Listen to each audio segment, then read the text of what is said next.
여러분 안녕하십니까? 백운기입니다. 자신이 배운 것을 굽혀가지고 세상에 아부하고 아첨하는 것을 곡학아세라고 합니다. 진정한 배움의 목적은 자신의 출세만이 아니라 세상을 좀 이롭게 하는 데 있어야 되지 않겠습니까? 감사원이 용산 대통령실과 관저 이전 과정에 대해서 감사를 했고 그 결과를 발표했는데 내용이 가관입니다. 자격도 없는 업체가 공사에 참여하고 예산 확보도 안 됐는데 일단 공사부터 하면서 준공 도면도 없고 심지어 공사비를 수배나 부풀려서 빼돌리기까지 했습니다. 문제는 이 공사에 참여했던 업체가 김건희의 코바나 콘텐츠 전시를 후원했던 업체고 이 업체 대표는 윤석열 대통령 취임식에 참석하기까지 했는데 누가 이런 업체를 선정했는가 알아봤더니 대통령실 비서관이라는 사람이 했습니다. 근데 이 사람 하는 말이 추천을 받아서 했다. 추천을 받기는 했는데 누구한테 추천받았는지 기억이 안 난다. 이렇게 얘기합니다. 그런데도 감사원은 대통령실에 주의만 주고 관저 이전에 특혜가 없었다.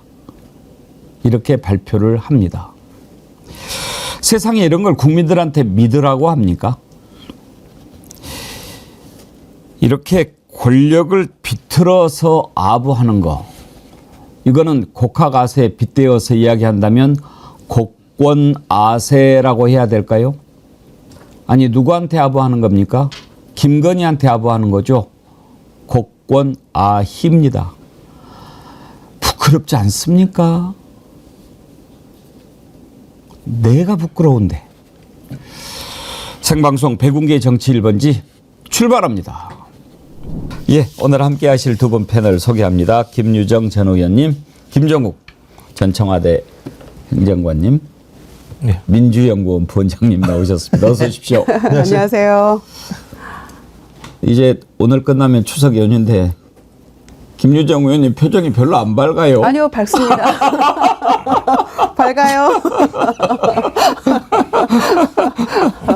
아유, 뭐 30년간 해오던 일인데요.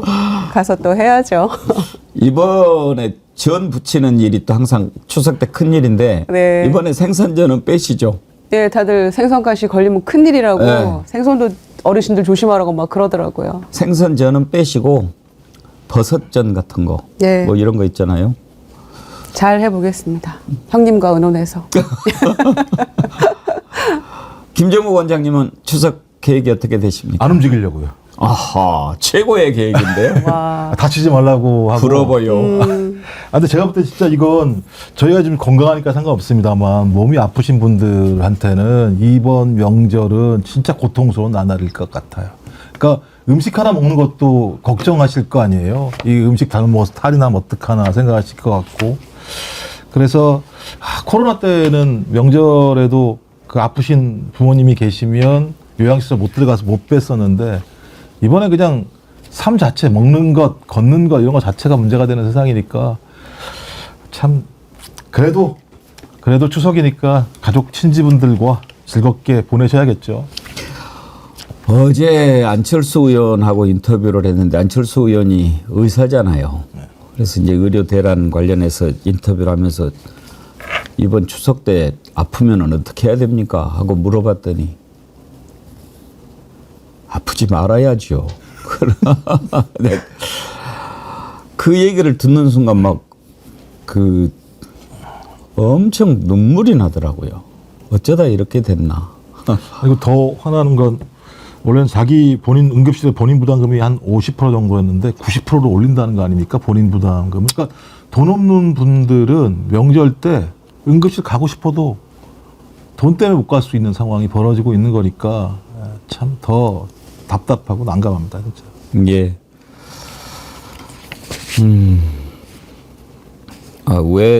왜 이러세요? 이러시면 안 되는데. 방송해야 되는데 이제 그만하세요. 변함없이님은 어떻게 하려고 생일 축하합니다 하면서 81,100원을 보내셨나. 오늘이 음력 8월 10일이라고 그러면서 다 털었습니다 그러는데 아이고. 너무 많이 저렇게 보내시면 제가 부담 가는데 예 감사히 받겠습니다. 감사하고요. 하영민 님도 앵커님 생신 축하합니다. 늘 건강하세요 하셨습니다. 또 소개해드린 김에 이은주님께서 또 좋은 선물도 보내주시고 남자친구 상식이님 아름다운 장미꽃을 이렇게 또 보내주셨고 케이크 또 왔던데 카페지기님하고 또 한 분 왔는데 제가 방송 준비하느라고 바빠서 못 열어봤습니다. 지금 어떤 분이 보내주셨는지 모르겠는데 확인하는 대로 감사 말씀드리겠습니다. 아니 오늘이 본래 생신인 거예요? 예, 제가 음력 8월 11일이거든요. 아, 저는 음력으로 오늘 이렇게 말씀하셔서 네. 나중에 좀 올 줄 알았더니 오늘이 생신 축하드립니다. 그러니까 아이고. 사실 축하드립니다. 음력 생일이면 가족들 아니면 잘 알기 어렵잖아요. 네. 근데 우리 애청자님들이 어떻게 또 알고 음력인데 이렇게 또 양력으로 알아가지고 이렇게 축하를 해주시는지 참 제가 어찌할 바를 모르겠네요. 축하드립니다. 저는 양력 생일을 세는데 음력 그걸 보고 오늘 보내셨다 이렇게 생각을 한 거예요. 축하드립니다. 지금 나라가 어지럽고 지금 걱정할 일이 많은데 이게 생일 얘기하자니 너무 좀 거시기 하잖아요. 그런데 계속 이렇게 축하 메시지를 보내주시니까 예, 제가 그러면 끝나고 감사의 말씀 드리도록 하겠습니다. 첫 번째 이슈로 가지요.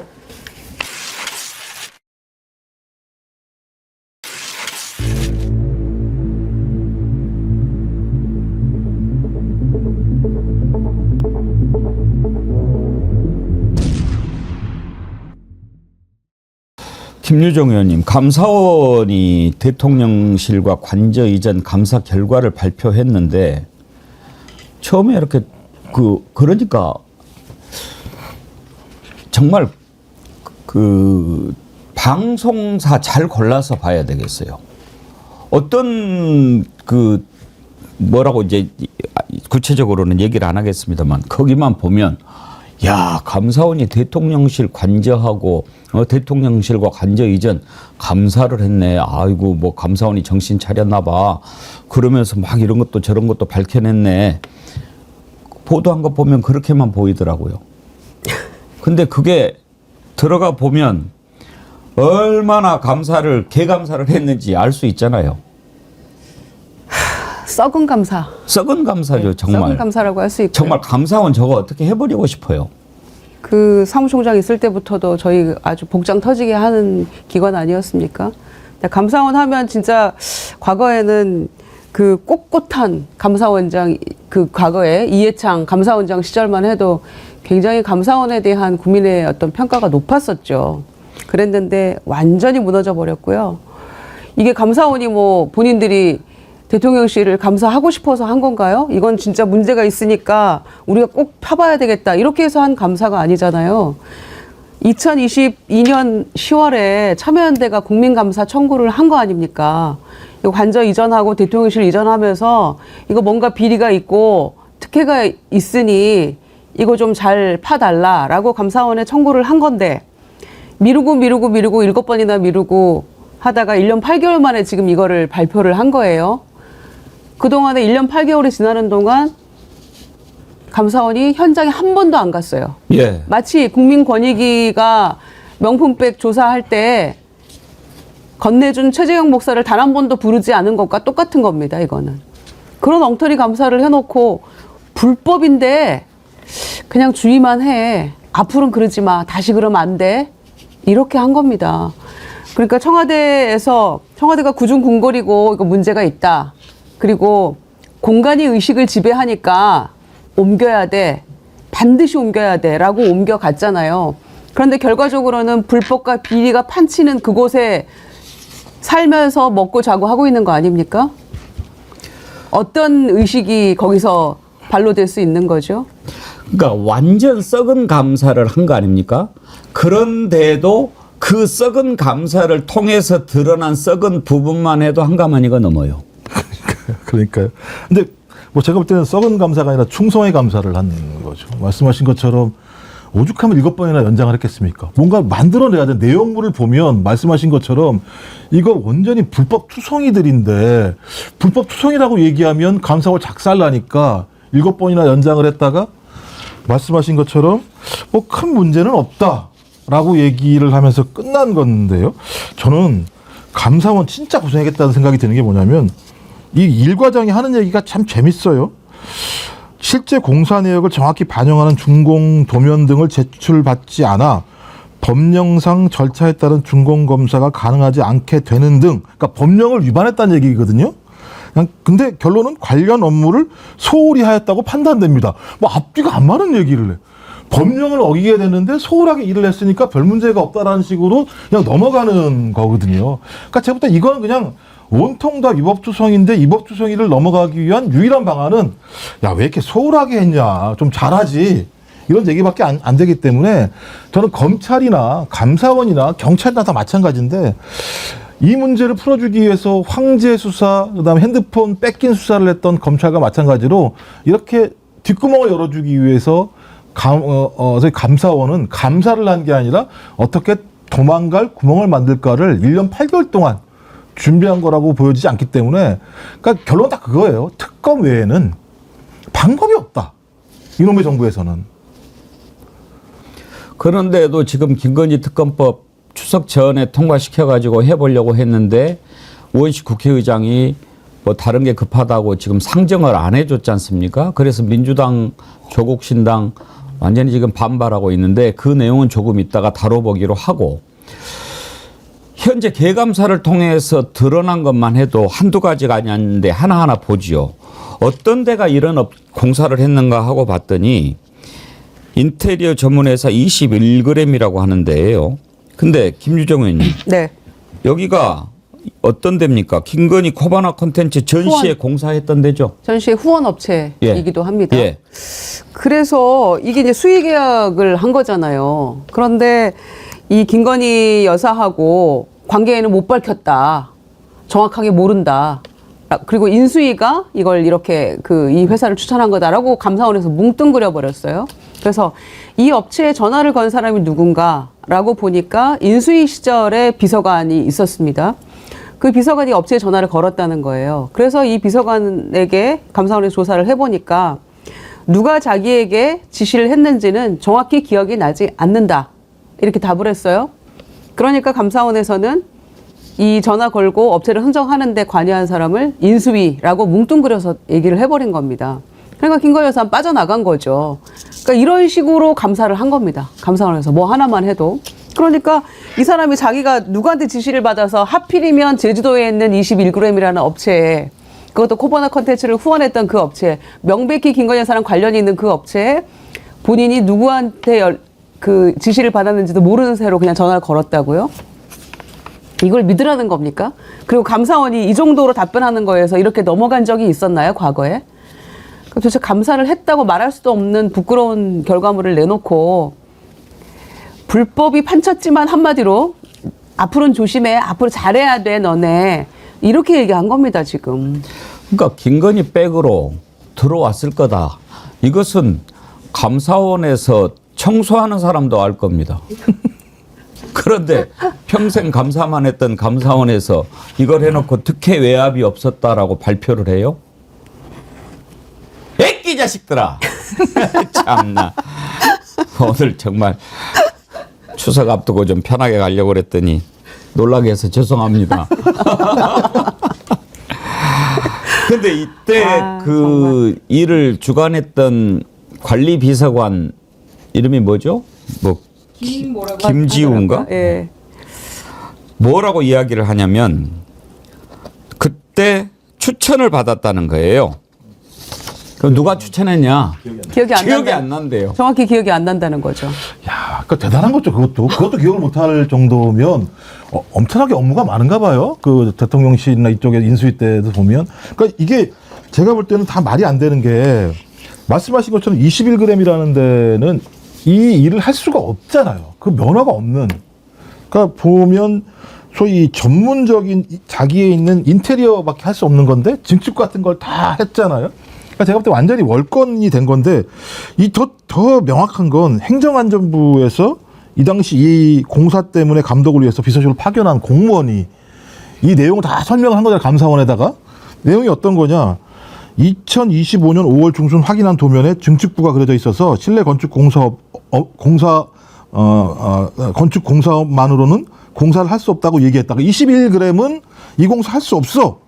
없는 것이니까 절대 이거 수행하지 말아라고 얘기를 했는데 수행을 했어요. 그러니까 이게 예를 들면 법령 위반인 거죠.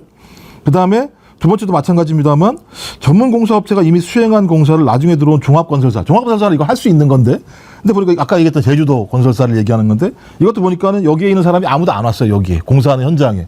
그래서 이건 면허 딱지 업체만 받아가지고 한 거 아니냐라고 얘기했기 때문에 이것도 말이 안 된다라고 이 파견한 공무원이 얘기를 했음에도 불구하고 이 불법을 그냥 자행한 거예요. 내내 지내놓고. 그래놓고 그럼 왜 이런 불법이 자행이 됐을까라고 생각을 해보니까 내부 추천이 있었다고 그러면 이 내부 추천을 한 사람이 이 내용을 다 알 거 아니에요. 그때 그게 누구냐고 그랬더니 야 기억이 안 납니다 라고 얘기를 하면서 퉁치면서 지금 결론적으로는 이 문제에 대한 덤탱이를 누가 쓰느냐 21g이 덤탱이를 써야 되는 상황인 거예요. 그래서 많은 기사들이 야 꼬리 잘 자른다 잘 썰었다.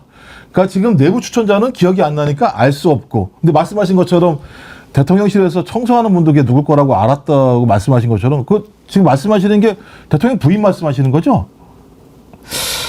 그 친구 이자가 누군가 봤더니 김오진이에요. 당시에 실무를 책임졌던 자가 관리 비서관인데 지금은 그만뒀어요. 왜 그만뒀는지 아십니까?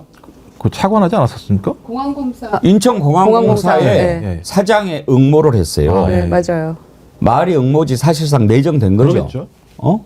대통령실에서 보내주는 거 아니겠어요? 그런데 이번에 감사원에서 이 김오진이의 비위 사실을 인사혁신처에 통보하라. 이렇게 대통령실에 요구를 했거든요. 이것은 인사혁신처에 통보해라 이런 비위가 있었으니 그 말은 이런 자가 이제 앞으로 주요한 공직에 가면 안 된다라고 하는 거잖아요. 네, 그렇죠. 그런데도 만약에 공항공사 사장에 임명을 한다. 네. 그러면은 정확히 기억나지 않는 그 추천한 사람이 바로 대통령실에 있다라는 거를 입증하는 거겠죠. 그냥 둬야 돼요, 이걸. 아니 그냥 둔 사례가 있지 않습니까? 제가 이름 생각 안 나는데 그 경찰에서 전화해가지고 압력 넣는 사람 있지 않습니까? 그 사람 비위가 있어가지고 경찰청장이 화를 내고 인사혁신처 들어가가지고 야 검토해봐라 혐의가 있는지 그랬더니 아무런 문제가 없다고 살아남은 유일한 한 명 중에 한 명이 그 사람 아니었습니까? 대통령실에 들어간 사람? 아니요 대통령실 들어간 사람이 아니죠. 어디죠? 경찰청에서 영등포에 있는 담당 예. 그 이제 서장하고 거기 백혜령 경정이 백현 있잖아요. 경정한테 전화를 해가지고 예. 조병로 경무관. 나 좀 살려주소. 광주에 네, 경무관. 경무관 그 생활안전부장으로 네. 갔잖아요. 예, 예. 광주청에. 그래서 그때 그 사람이 문제가 있으니까 인사혁신처에 가가지고 이 사람에 대해서 징계를 검토해달라 그랬더니 이 사람만 유일하게 31명 중에서 경찰 고위직 31명 중에서 유일하게 이 사람만 아무런 혐의가 없다라고 종결 처리된 사람이거든요. 근데 말씀하신 것처럼 이번에 인천공항공사에 만약 이 사람이 된다면 동일한 사례인 거죠. 대통령실에서 점 찍은 사람들은 아무리 범죄형이나 징계 혐의가 있다고 하더라도 그걸 다 피해갈 수 있다라고 하는 것들을 확증한 사례가 하나 있고 이번에도 만약에 그렇게 된다면 이걸 확증하는 거고 야 여기에는 적어도 대통령 정도의 백이 없으면 안 되는 거 아니야? 라고 볼 수밖에 없기 때문에 두 사람 중에 한 명이겠죠. 대통령이거나 대통령 부인이거나. 그런데 부인일 가능성이 더 높겠죠. 코바나 컨텐츠와 관련이 있는 업체를 추천을 한 거니까. 그런데 그 증축할 때도 작년 8월 달에 사우나실하고 드레스룸 만드는 증축공사에도 이제 건설업체가 껴야 되잖아요. 아까 그 행안부 과장 얘기대로 21g 자격 없으니까 업체를 했는데 이거 그냥 무늬만 업체인 것 같습니다라는 것이 얘기가 행안부 과장 입을 통해 나왔는데 그 업체를 추천한 것도 21g이라는 거예요. 그러니까 21g이 그냥 이 관저와 대통령실의 불법 비리 그 리모델링, 증축 모든 것을 다 관여하고 있는 거죠. 간을 무게를 재면 몇 g이나 나올까요? 네? 간 21g이 좀 무거운 것 같지는 않는데 네. 간을 떼어서 재보면은 얼마나 나올지 가깝지 궁금해졌어요. 간대가 부어서 21g인지 지금 간이 쫄아가지고 21g인지. JMK님께서요. 예전 방송에서 용산 공사업체분과 술 마셨다는 친구분이 여기에 댓글 올렸잖아요. 기억납니다. 몇 배의 견적세를 받는다고. 어제 뉴스 보면서 그때 그 댓글 주신 분 생각났어요. 이제 드디어 발톱이 드러나기 시작하네요. 어마어마하게 커질 겁니다. 초코파이님, 가덕도 신공항 설계를 맡은 곳이 히림이라고 합니다. 680억짜리라고 하던데요. 히림은 김건희 코바나 컨텐츠와 깊은 관련이 있고 공항을 설계할 수 있는 어떤 명분도 없다고 하던데요. 김일웅님, 공공기관 수의 계약 금액은 2천만 원을 초과하지 않는 걸로 알고 있는데 도대체 그 큰 공사가 무슨 수로 수의 계약이 가능했을까요? 이게 지금 대통령실 이전하고 그 관저에 관련된 거잖아요. 그런데 감사 대상이 56건이에요. 그리고 액수를 전체로 하면은 이게 341억 원 정도 되는 거거든요. 근데 여기에서 지금 경호처 직원이 그 브로커하고 유착해갖고 그 방탄 유리하고 막 이런 것들 창호하고 이런 것들 1억인데 10트럭으로 뻥 튀겨가지고 16억 먹었다는 거잖아요. 이제 그거에 대해서만 이제 그 관련자들 뭐 수사하고 뭐 이렇게 하고 있다는데 행안부에서도 아니 행안부가 어떤 곳인데 3억을 넘게 과다 지출을 합니까? 그 계산도 똑바로 안 해가지고 그런 일들을 했는데 그냥 앞으로는 조심해야 돼 이렇게 부드럽게 이야기를 합니다. 대통령실에도 그렇고 행안부에도 그렇게 얘기를 하고요. 앞으로 조심해야 돼. 이렇게 하면 안 되잖아. 이 정도 얘기한 거예요, 지금.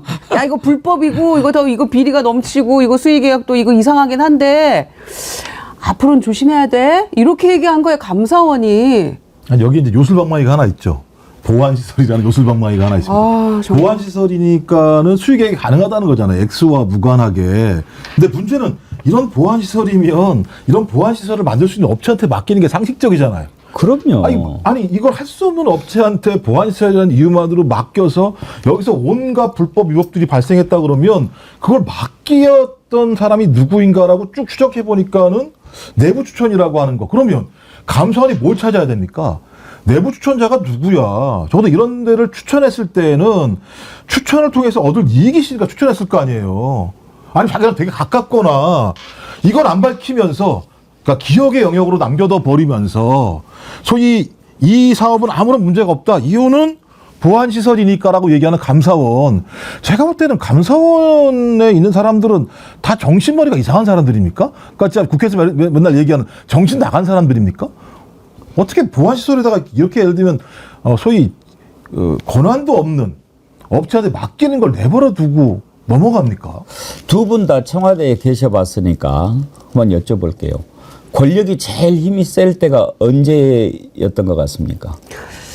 인수위 시절이죠. 그렇지요. 인수위 시절이죠. 이게 딱 취임해가지고 들어가는 순간부터 이제 조금씩 밑으로 내려가는 거고 제일로 힘이 셀 때가 대통령 딱 당선돼가지고 취임하기 전까지입니다.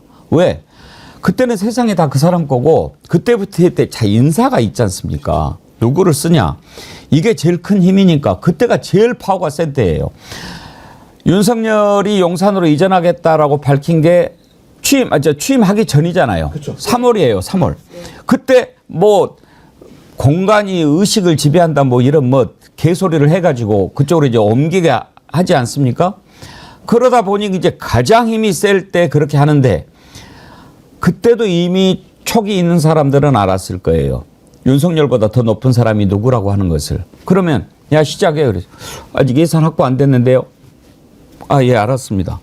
뭐 예산 뭐 하면서 하면 되는 거죠. 뭐. 아, 여기는 저 아직 자격이 안 되는데요. 아, 예, 뭐.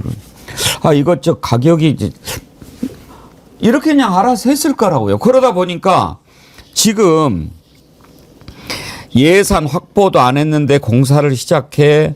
그다음에 계약서는 그보다 한참 뒤에 진행을 해.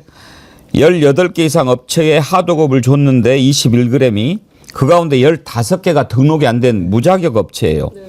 거기에다가 준공 검사도 안 해. 왜? 준공 도면도 없으니까.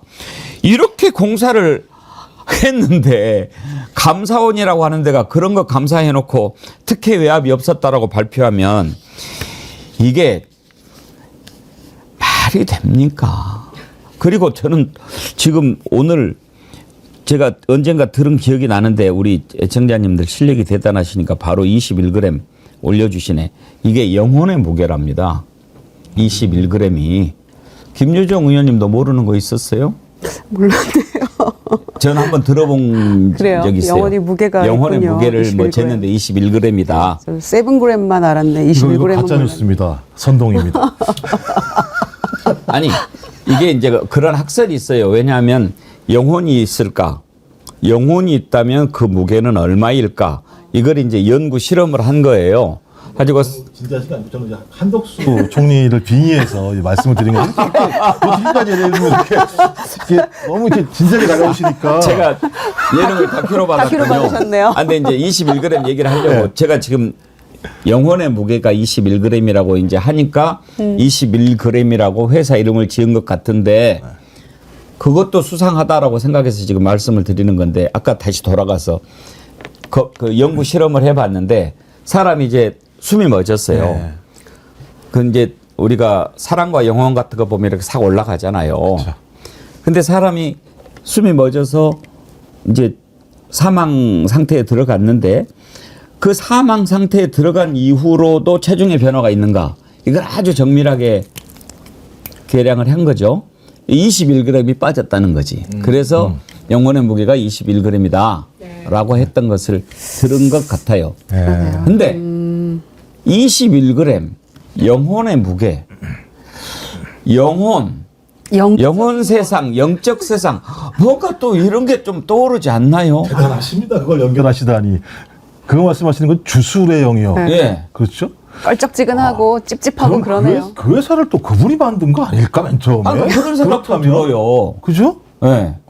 야, 갑자기 21g이라고 하는 아니 무슨 건설하는 업체, 인테리어 하는 업체가 굳이 그렇게 했을까? 그랬을 때는 그걸 만든 사람이 그런 것들을 알았을 거고. 아니 뭐 커피 파는 데나 설탕 파는 데 같으면 21g 붙이겠어요. 7g 네. 근데 그거잖아요. 뭐 인터넷 하는 이제 인테리어 하는 데가 21g이 좀 이상하지 않나요? 네. 자기는 멋있다고 붙였는지 모르겠는데 조금 좀 희한하다 이름치고는 그랬었는데 또 그렇게 연결이 되네요. 근데 이 업체가 명언에 나간 짓거리를 많이 했잖아요. 어떤 형태로든지 지금. 정신 빠진. 그렇잖아요. 무슨 할 수도 없는 업체 15군데다가 계약 맡기고 그다음에 제주도에다가 딱지 빼오고 이런 거 하면 제가 볼 땐 거의 영혼이 없는 업체인 거죠. 10개 무자격 업체한테 하도급을 줬는데 감사원에서는 그거 다 알면서 대통령실에 앞으로는 그러지 마 이랬다니까요. 보스 형님 TV가 대통령 소갈딱지 무게가 21g이라고 그러셨는데 오늘 갤럽 여론조사 나온 거 보니까 20% 나왔어요. 아, 이게 최저. 지금 최저. 대통령 취임 이후에 최저인데 네.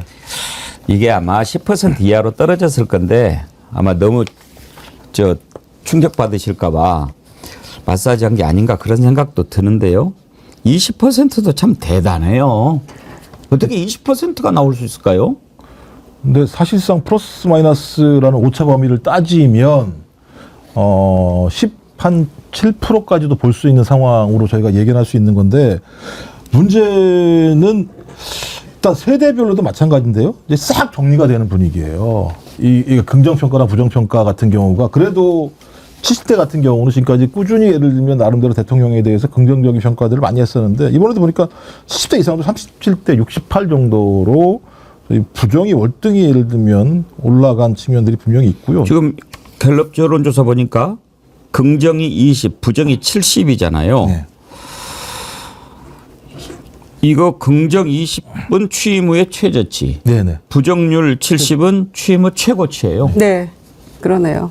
그리고 이제 의대 정원 확대 이 문제가 의료 대란 문제가 지금 가장 부정적인 이슈거든요. 근데 이 숫자가 왜 중요하냐면요. 예. 하필이면 명절 직전이라는 거예요. 그렇죠. 명절이라고 얘기하는 건 여론과 민심이 막 예를 들면 섞이기 시작하면서부터 거대한 흐름을 만들어내고요. 왜냐하면 나 혼자만 알았던 건데 가족들을 만나니까 진짜 그렇네라는 느낌들을 하면서 아 민심이 이렇구나 여론이 변화됐구나라는 사실들을 좀 더 객관화할 수 있는 과정들이 분명히 있거든요. 저 근데 이 조사 보면 20%? 저는 그러면 이제 명절 이후에 만약에 더 아래로 내려간다면 과거 박근혜 전 대통령이 20%대를 계속 횡보하다가 쭉 떨어진 시점들이 분명히 있거든요. 저는 근데 지금까지 저희가 얘기했던 이 사건은 너무 악성 사건이에요. 그러니까 예를 들면 진짜 비위 불법 저질러가지고 돈을 다 빼먹은 사건들이 벌어진 거잖아요. 그것도 다른 데가 아니라 대통령실에서. 근데 생각나십니까? 대통령이 건폭, 뭐, 그 노조는 불법 저지르는데 이런 얘기를 자기 입으로 한 바로 그 대통령 용산 관저에서 이런 일이 버젓이 제가 1년 내내 벌어졌다라고 할 수밖에 없는 상황이기 때문에 저는 거의 제가 도덕성은 완전히 무너져 버리는 거다라는 생각이 들어서 갤럽의 20%라는 지표는 좀 매우 중대한 지표 숫자 중에 하나라고 생각을 합니다. 그러니까 불법과 비리 위에 잠자고 먹고 자고 있다니까요, 지금. 용산 이 관저도 그렇고 대통령실도 그렇고. 그런데 이거를 감사원이 이런 식으로 결론을 내리는 데는 그냥 정권 눈치 보고 하는 거 아닙니까? 그러니까 감사원도 문 닫아야 돼요, 지금. 그렇죠. 지금 윤석열 정권 들어서 가지고 저는 뭐 잘못한 것이 수천 가지가 넘고 잘한 거 하나도 안 보이는데 가장 큰 죄가 우리 대한민국이 어렵게 만들어서 쌓아 올렸던 신뢰를 다 무너뜨린 거. 이게 나는 가장 큰 죄라고 생각합니다. 그동안의 사정기관이라든지 검찰, 경찰, 감사원, 국세청 얼마나 많은 자정 노력을 해가지고 이제 좀 국민들한테 그전에 그거 다 안 믿었잖아요. 솔직히 세무공무원들 뒷돈 받아먹고 세금 깎아주고 다 그런 짓들 했다라고 생각했잖아요. 아주 옛날에 여러분들 뭐 교통 위반했을 때 딱지들 뗐습니까? 그때 교통경찰관한테 면허증 사이에 돈 끼워주고 그냥 패스하고 그랬던 것이 불과 뭐 한 30년 전입니다. 그때 막 그랬어요. 그래가지고 뭐 사이카 타고 다니는 사람들 가죽 장화 벗어보면은 막 돈다발이 우르르 쏟아졌다고 그러고 언제적 얘기입니까? 이거 호랑이 담배 피던 시절 얘기입니다. 그 뒤로 지금 교통경찰한테 위반해가지고 단속됐는데 돈 주는 사람 있습니까? 돈 주는 사람 있어요? 돈 줬다가는 더 걸려요. 이렇게 세상이 조금씩 바뀌어져 가고 있는 겁니다. 지금 세무공무원이 돈 받아먹고 세금 깎아줍니까? 이렇게 해서 정말 대한민국을 만들어놨는데 이런 어처구니 없는 자가 나타나가지고 그걸 다 빠꾸시키고 있는 거예요. 대한민국 의료는요. 지금 세계적으로 거의 정상 수준입니다. 거의 최고 수준이에요. 그래서 중동의 부호라든지 또 아시아권의 상당히 권력자들이 무슨 병이 있으면 한국으로 와서 치료를 받습니다.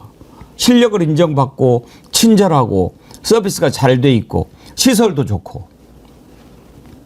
근데 지금 이제 그게 다 무너질 지경입니다. K의료라는 말이 사라지게 됐습니다. 어떤 자가 이걸 이렇게 해놨습니까? 정말 나쁜 자입니다. 나라를 이렇게 어떻게 만들어 놓은 나라인데 어떻게 세운 나라입니까?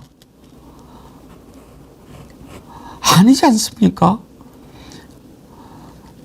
그 역사를 다 건국절, 광복절 논란도 그렇고 정말 피땀 흘려서 세운 민주화도 다 퇴보시키고 우리가 왜 탄핵을 해야 되는지 이 지은 죄가 너무나 많아요.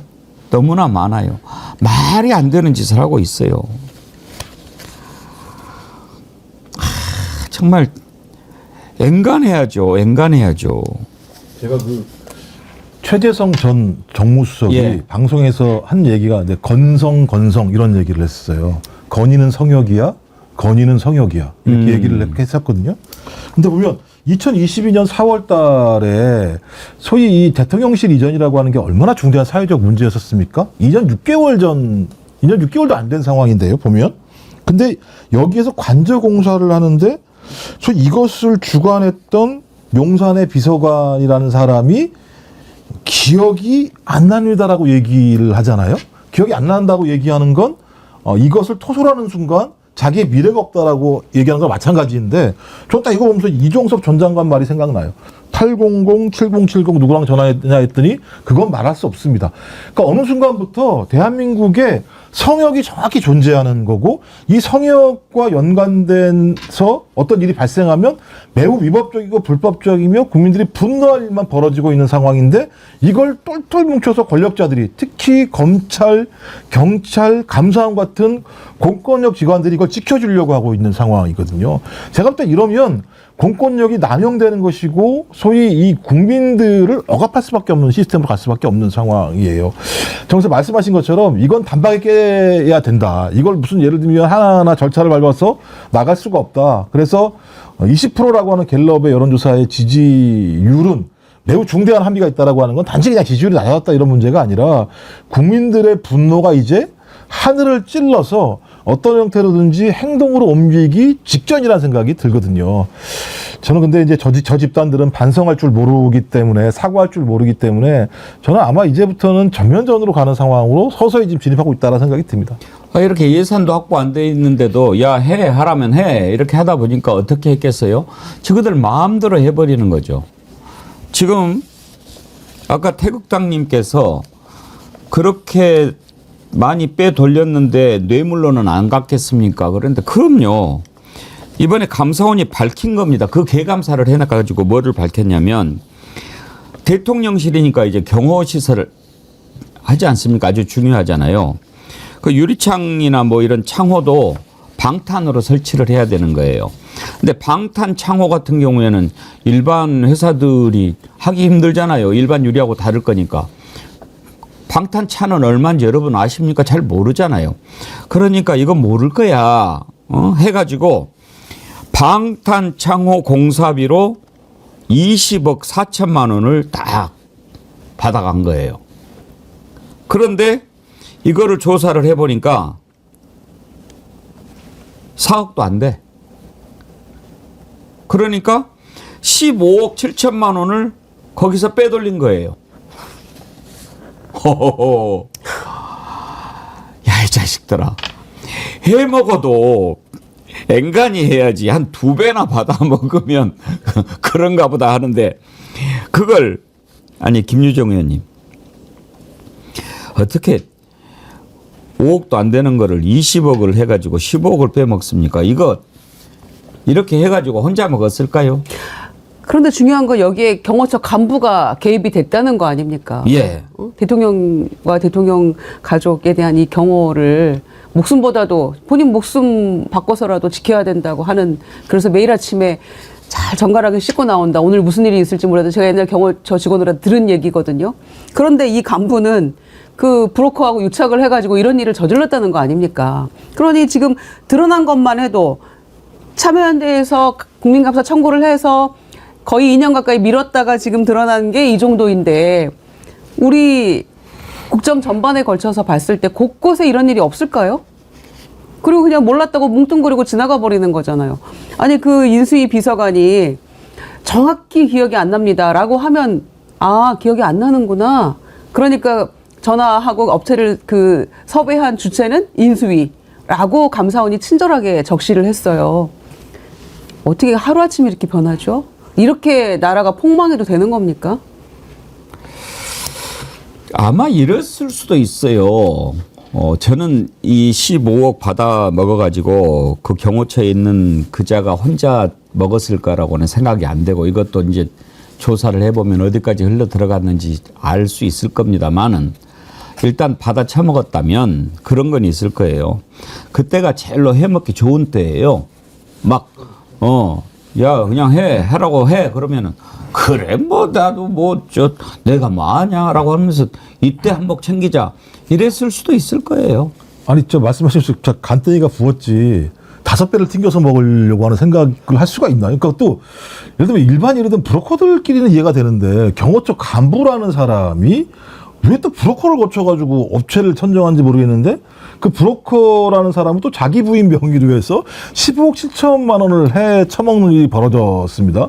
전 그렇다면 제가 볼 때는 뭐 그런 거 있죠. 말씀하신 것처럼 수사를 해봐야 되겠습니다만 여기에는 다양한 네트워크 그러니까 이 카르텔들이 존재해서 15억을 나눠 먹을 수도 있었거나 아니면 이것을 용인하게 해줬던 배경 자체가 만약 내부 추천자까지 연결된다면 또 그건 이렇게 예를 들면 서로가 그것을 나눠 먹을 수도 있다라는 생각이 들기 때문에 저는 그냥 경호처가 전반적으로 그러니까 대통령실을 청와대에서 용산으로 이전하는 과정에서 얼마나 많은 예를 들면 부패 카르텔을 통해서 이익을 빼먹었어. 이거 하나만 걸린 거잖아요. 근데 지금 액수가 계속 부풀어지고 있잖아요. 그 용산으로 이전하는 과정에서 지금 예를 들면 얼마가 될지 모르는 상황이라고 얘기하니까 저는 여기에 관여되어 있는 모든 사람에 대한 조사가 필요하다. 이 이전 과정에서 얼마나 많은 이권들을 가지고 서로 부패하게 해쳐먹었는지 그리고 이렇게 해쳐먹는 과정에서 소위 가장 상위에 무엇이 있었는지 저는 그냥 이거 갖다가 저는 경호처에 있는 간부 A씨로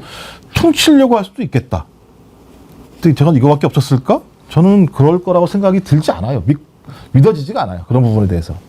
아까 21g 얘기했는데 이광복님이 천안에 21g이라는 데가 있는데 애완견 장례식장입니다. 그러셨는데 실제로 보니까 반려동물 장례식장에 21g 이름을 붙인 데가 꽤 많이 있는 걸로 나오네요. 자비 사랑님께서 수갑 무게는 얼마나 할까요? 또 올라오겠네 댓글에요. 수갑은요. 이러면서. 아니 근데 브로커하고 유착을 하고 이렇게 나쁜 짓을 비리를 저지르려고 하니까 또 다 하도급 업체가 무자격이에요. 그러니까 대통령실에서 이렇게 앞장서가지고 불법 또 위법한 일들을 저지르면서 어디다 대고 공정과 상식을 외칩니까? 그리고 국민들한테 가짜 무슨 허위 선동 이런 얘기를 할 수가 있죠. 그러니까 대통령이 일말의 양심이 있다면 그 부부가 이렇게 할 수는 없는 거 아닙니까? 본인들이 저지른 일들이 이렇게 만천하에 드러났는데도요. 지금 이런 상황인데 김건희하고 돌아다니는 것 좀 보십시오. 어제 또 도이치모터스 주가 조작 사건 2심 선고가 있었지요. 징역형 집행유예 유죄 판결이 나왔어요. 1심에서는 무죄 나왔죠. 네. 그러니까 그때 대통령실에서 봐라 무죄잖냐. 그랬죠. 그러니 땡땡땡 무죄다. 이렇게 발표했잖아요. 예. 제가 그때도 그랬어요. 지금 전애들이 저런 논리로 이야기하는 거 참 어리석다. 나중에 바뀌면 그게 그대로 돌아갈 텐데 저렇게 어리석은 얘기를 할까 했는데 아니나 다를까 어제 유죄가 인정됐잖아요. 네. 그러면 이제 뭐라고 할까요? 유죄네? 그럼 김건희도 유죄네? 이렇게 가야 정상이죠? 거기가 정상입니까? 특별한 입장이 없는 것 같아요, 지금 보니까. 입장은 나왔습니다. 사법부 판단에 대해서는 입장을 밝히지 않는다라는 입장이 나왔습니다. 특별한 입장이 없 놀라운 대통령실입니다. 늘 하던 얘기, 늘 하던 얘기죠. 놀랍습니다. 기괴한 집단들이에요. 기괴합니다. 국민들이 이렇게 얘기하면 그렇지 어떻게 사법부한테 입장을 제시할 수 있어. 그럼 1차자도 하지 말았어야지. 그러니까요. 대통령실 영혼의 무게는 21g도 안 되는 것 같습니다. 제가 볼 때는 없다고 생각이 영원히 없죠. 들고요. 그 재미있게 1심 나왔을 때 한번 제가 말씀드릴게요. 판결문에서 1심 나왔을 때입니다. 그때 무죄 나왔을 때 손모 씨가 판결문에서 주목할 것은 김 여사보다 더 많은 거래를 하고 시세 조정성 주문을 직접 냈던 손 씨의 경우에도 법원이 무죄를 선고했다는 것이다. 그러니까 우리한테 난리치지 마 이렇게 얘기를 한 다음에 1심 선고가 있었던 만큼 지금까지의 근거 없는 일방적 주장을 삼가야 하고 관련 보도에서 1심 판결 내용이 충실히 반영되어야 한다라고 언론에서도 이거 막 써라. 무죄다 우리 이렇게 얘기했는데 2심 나왔더니 유죄라고 손모 씨가 나왔더니 사법부 판단에 대해서는 입장을 밝히지 않는다. 뭐 이런 예를 들면 뭐 이런 스모가 있습니까? 예를 들면 바뀐 대통령실 대변인 한번 보십시오. 훌륭한 논평을 내지 않았습니까? 근데 지금 감사원, 검찰 다 나서가지고 이제 면죄부를 이렇게 주고 있는데 감사원에서도 이번에 발표를 하면서 김건희 여사의 관여 정황은 찾을 수 없었다. 특혜가 없었던 것으로 확인됐다. 아니 김건희 커버나 컨텐츠 했던 데가 이렇게 하면서 법도 무시하고 규정도 무시하고 절차도 무시하고 다 해서 빼먹을 거 다 빼먹었는데 그리고 그거 하라고 한 놈이 추천받아서 했는데 그거 추천 누가 했는지 모른다고 하는데 모른다고 하니까 관여 정황을 찾을 수 없다라고 이야기를 합니까? 이 감사원아? 거기에다가 명품백 받은 거 온 국민이 다 봤는데 그걸 또 무혐의라고 그렇게 합니까? 이 검찰아? 그렇게 감사원하고 검찰이 털어주니까 이제 자신만만하게 안경 쓰고 나타나가지고 마포역에 와서 이거 잘못됐으니까 고쳐야 되겠다라고 지시를 합니까? 현장 지도합니까? 김유정 의원님 완전 이거 보니까 시찰이 아니고 현장 지도입니다. 그러니까요. 제복 입은 경찰들 앞에서 네. 지시하면서 손가락으로 옆모습만 보였잖아요. 그래 경청하고 그다음에 뭐라 그랬죠? 조치하고 개선하도록 한다. 이런 얘기는 아니, 대통령도 이렇게 하는 거 제대로 못 봤어요. 별로 이런 데 가서 하지 않으니까. 그런데 본인이 대선 즈음에 7시간 녹취록에서 내가 정권 잡으면 이란 말이 다시금 생각나게 하는 그런 장면인 것 같고요. 그래서 마음 건강, 뭐 정신 건강, 뭐 이런 거에 좀 더 신경 쓰겠다고 하면서 지금 자살 그 예방의 날에 가서 지금 저렇게 했던 거 아닙니까? 한참 차 막히는 시간에 가가지고 사람들 복장 터지게 만들었잖아요. 그런데 우리 국민들은 지금 심신이 피폐한 이유가 누구 때문입니까? 이 대통령 부부 때문에 이렇게 우리가 피폐해지는 거 아닙니까? 복장 터지고 우라통 터지고 정말 울분이 터지고 이런 상황인데 본인이 무슨 마음 건강, 본인이 아무것도 안 하면 되거든요. 이번 추석 때도 이 진정성을 좀 알아달라 이러면서 대통령실에서 어제 나온 그 입장을 보니까 진정성을 좀 알아달라. 정쟁에 이용하려고 하지 말아라. 여사의 행보를 이러면서 추석 때도 단독으로 또 이런 봉사활동 할 거다 이렇게 얘기를 합니다. 경호처도 좀 쉬어야죠. 이렇게 비리 저지르는 인간들도 있지만 경호처, 경호원들 좀 쉬어야죠. 그리고 어디를 가서 봉사를 한다고인지 계획을 하는지 모르겠습니다만은 관계자들도 좀 추석은 쉬어야죠. 제발 좀 가만히 좀 있었으면 좋겠어요. 그래서 장기하 씨가 불렀잖아요. 가만히 있으면 되는데 자꾸만 뭘 그렇게 하려 그래. 저 이 노래가 어제 하루 종일 맴돌았거든요. 야, 똑같네. 그런 노래가 있어요. 가만히 있으면 되는데 자꾸만 뭘 그렇게 하려 그래. 연달아서 저번 주에도 노래를 하시더니 요즘에 그 노래 많이 이렇게 원래 잘하세요. 아니 왜냐면 이게 그러니까 너무나 제가 지금 못한다고 우리, 그랬습니까? 우리 현실 대단합니다. 아니, 선동입니다. 난 길게 했으면 좋겠는데 저는 못한다고 그랬습니까? 왜 왜 대답을 노래를- 하십니까? 왜 선동을 노래를 하십니까? 끊어요? 아 진짜 전 그런 면에서 발언할 수 없습니다. 이건 진짜. 선동입니다. 아 진짜 이거 진짜 우리 정부가 일을 얼마나 잘하는데요. 왜 이러십니까?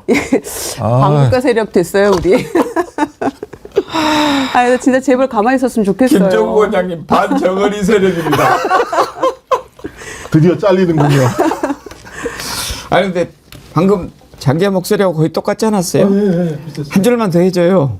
아니, 그 노래는 오늘 백자님이 못 나와요. 그 노래는 딱 아니 요거 코로나 걸리셨대요. 아. 그래서 저 오늘 백자님 노래 못 듣고 추석을 맞는데 그 대신 이 구간만 반복이 돼요. 이 노래는 아시죠? 노래. 예. 네. 가만히 있으면 되는데 자꾸만 뭘 그렇게 하려 그래. 가만히 있으면 되는데 자꾸만 뭘 그렇게 하려 그래. 이런 노래입니다. 근데 정말 똑같아. 용산스러워 가사가. 아 제가 장기하 씨 참 좋아하거든요. 네, 저도 좋아합니다. 근데 이 노래가 나왔을 때 이게 뭐지 했는데 네. 아 성견지명이 있었던 것 같습니다. 네. 그러네요. 아휴. 그리고 경호원들하고 관계자들 괴롭히고 그 다음에 추석 연휴 딱 끝나면 체코 프라하로 날아간다는 거 아닙니까? 그러게 말이에요. 이제 또 아이고 거기를 아직 안 가봤었나? 가보지 않았을까요? 프라하 좋습니다, 진짜. 저는 한번 프라하 갔다 왔었는데 네. 진짜 좋긴 좋더라고요. 제가 볼 때 이제부터는 뭐 혹시 누리 김종원 원장님 가보라고 추천했어요? 제가요? 네. 제가 반국가 세력인데 저한테 전화해가지고 야 프라하 좋든가? 그럼 제가 아 좋습시다. 갑시다 뭐 국민이야 뭐 이래 하기 저리 하도 뭔 상관입니까? 갔다 오면 되지 이렇게 얘기를 했겠습니까? 아무리. 하여튼 안 가본 나라 지금 다 가보려고 계획 짜는 것 같아요. 그렇죠. 제가 볼 때는 5년 동안 뽕을 뽑아야죠. 네. 예. 그리고 또 중간에 어떻게 그만둘지도 모르는 상황이니까 좋은데 미리 골라서 가야죠. 가기 전에 저는 아까 그 사진에 보니까 마포 경찰서장이 옆에 서 있다고 그러던데 참 그 경찰서장을 저렇게 탁 대동하고 이렇게 딱 할 때 기분 좋겠죠. 그런데 저거요 정말 한때의 추억입니다. 이제 그 제복 입은 사람한테 끌려가는 그 모습이 그 모습으로 바뀔 거 얼마 남지 않았다고 생각해요. 제 생각에도, 그러니까 저는 진짜 우리가 계속 우려했던 게 뭐냐면 대통령 부인이 국정에 개입하는 순간 우리는 2016년, 2017년을 기억할 수밖에 없다. 그러니까 권한이 없는 자가 권한을 행사하게 되면 당연히 그 권한 행사 과정에서 그 이권에 참여하는 사람들이 많을 수밖에 없는 측면들이 분명히 있는데 저는 예를 들면 이제 본인이 그런 얘기 했잖아요. 우리 정부? 뭐 이렇게 얘기를 하기도 했던 것 같고 그다음에 자기 남편에 대해서는 바보 같다. 배만 나왔다. 저 그래서 계속 이거 내가 해야 되는 거 아닌가라는 생각들. 그러니까 좀 정신 착란 같은 게 있다라는 느낌이 들어요. 상식적인 사람이라면 내가 아까 말씀하셨던 것처럼 뭐 조치, 당부 이런 건 권한을 가진 사람이 그 권한을 행사하는 과정에서 위계 라인에 있는 하급자들에게 이렇게 해야 된다라고 얘기하는 건 그냥 권한으로 보장된 건데 대통령 부인은 그런 권한이 전혀 없는 사람인데 그냥 일상적으로 어딜 가면 저런 행위를 하고 지시하는 것도 제가 볼 때는 거의 대통령의 지시하는 모션을 다 따라하는 거죠. 그렇다면 본인이 계속 대통령 용산에 있는 한 거의 대통령으로 빙의해 있는 게 아닌가라는 생각이 들 정도예요. 전 그래서 이 정도 상황이 계속 진행된다면 대통령실 내부도 마찬가지입니다만 윤석열 대통령보다는 대통령 부인을 따르는 시스템으로 변화됐을 가능성이 되게 높다. 이건 총체적인 국정농단을 의미한다. 전 그런 의미에서 좀 대통령실도 정신을 차려야 돼요. 무슨 뭐 대통령 부인의 진정성을 믿어달라고요?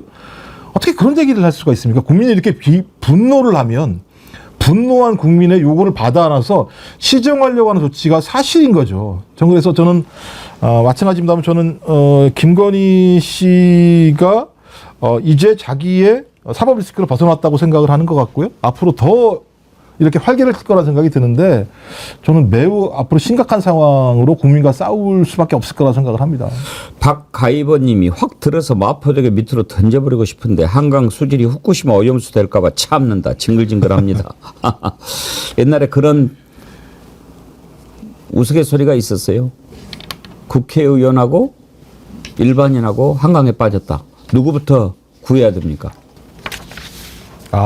수질 오염될까봐. 예, 국회의원부터 빨리 건져 올려야 된다. 그런 우스갯소리가 있었고.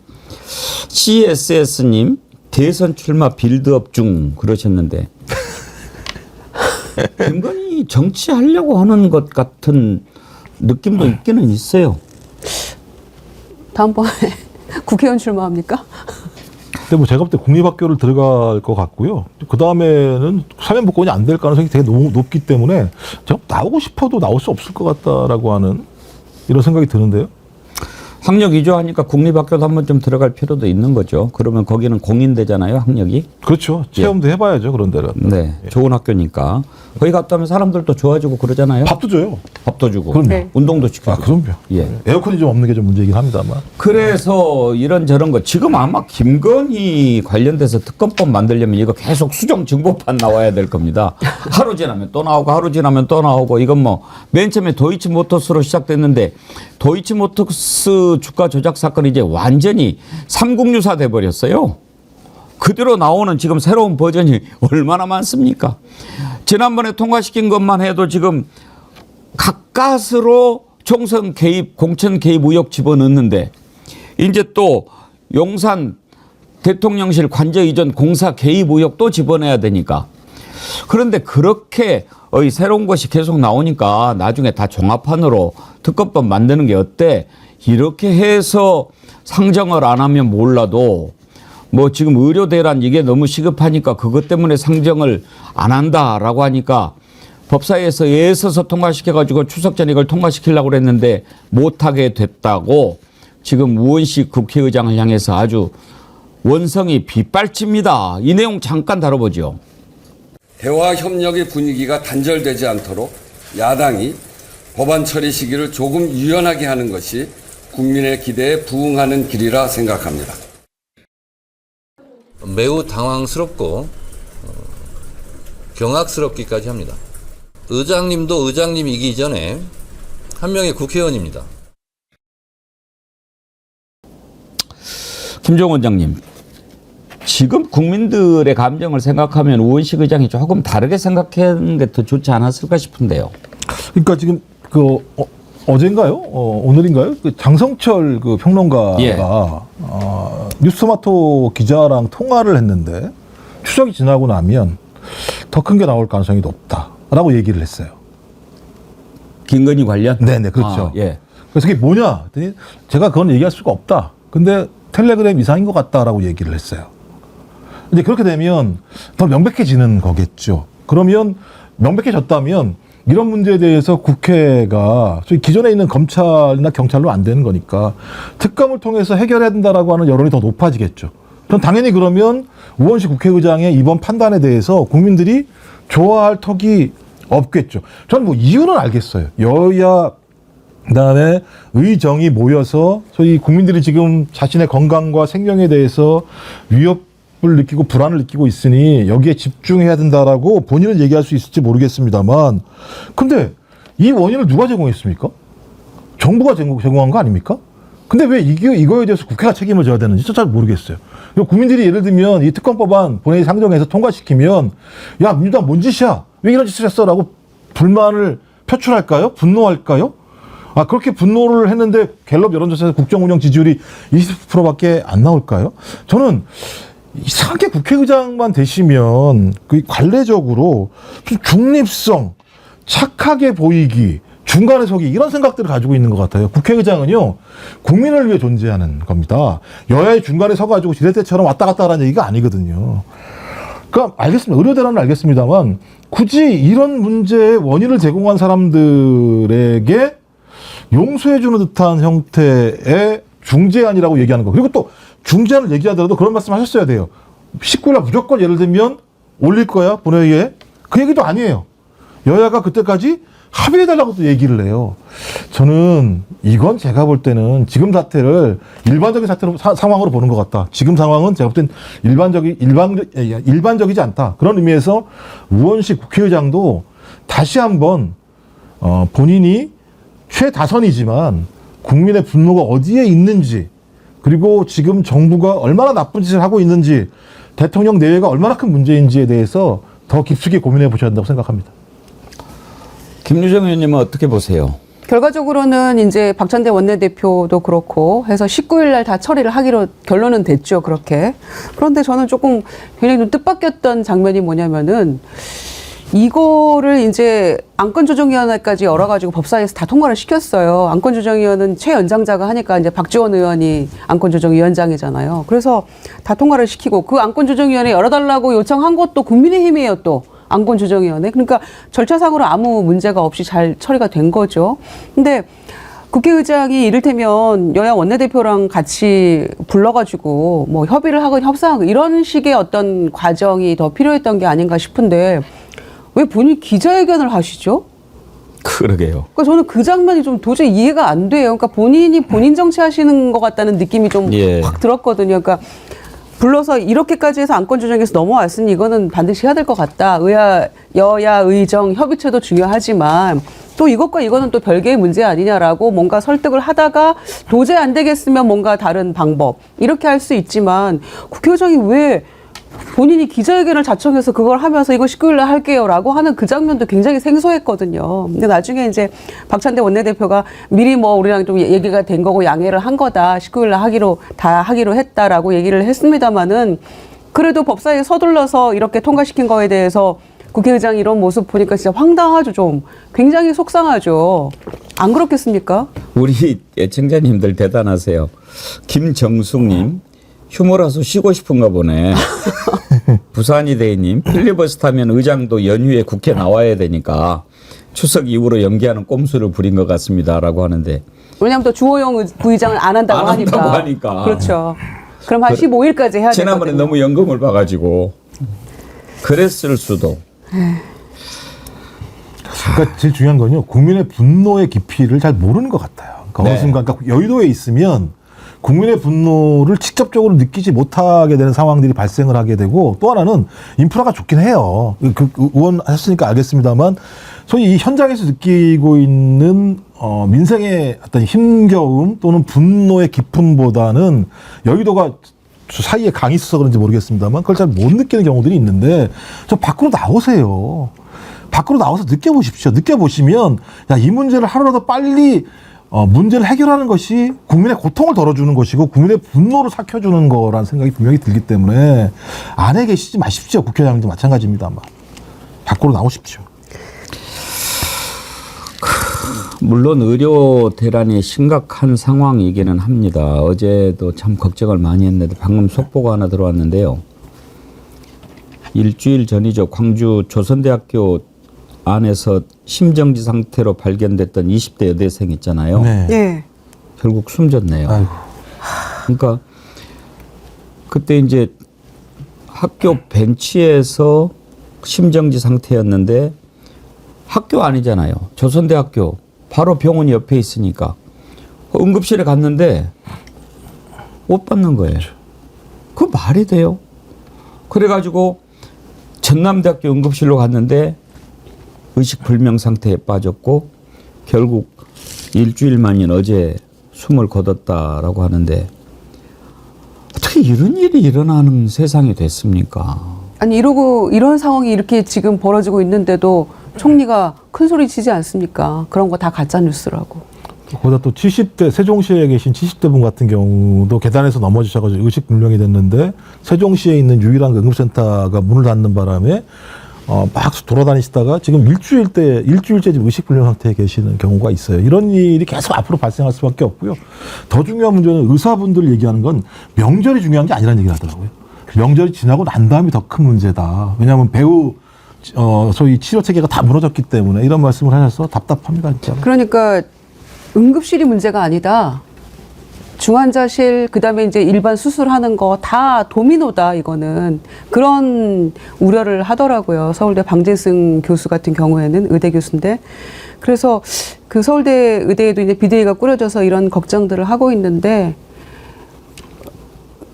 총리는 잘 돌아간다고 얘기하잖아요. 불만 켜지고 전화 받으면 잘 돌아가는 거 아니잖아요. 그런데 지난 설보다 더 잘 돌아간다고 얘기를 하는데 총리야말로 허위 선동 가짜 뉴스의 진원지 아닙니까? 이 정도면? 한덕수 총리도 좀 바뀐 것 같아요. 그러니까 그 전에는 이제 자기가 곧 잘릴 것 같으니까 나름대로 퇴임 후에 명예도 생각하고 그러는 것 같은데 이제 가만히 보아하니까 대체제가 없잖아요.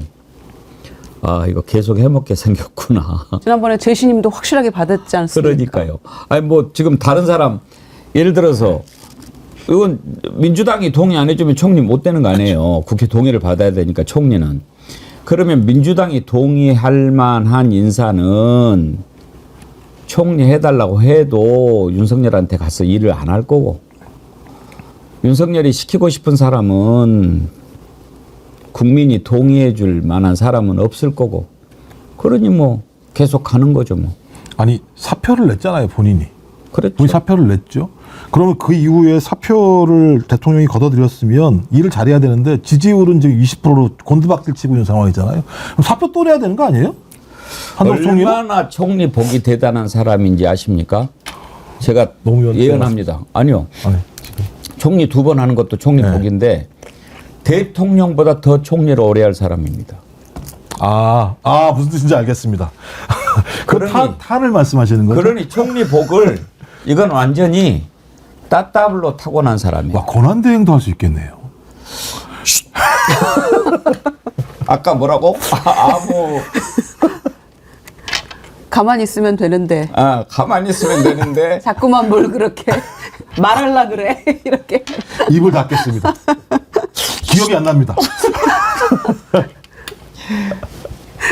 김정욱 원장님 추석 잘 보내고 싶으시죠? 예. 기억이 안 납니다. 전혀 기억이 안 납니다. 혹시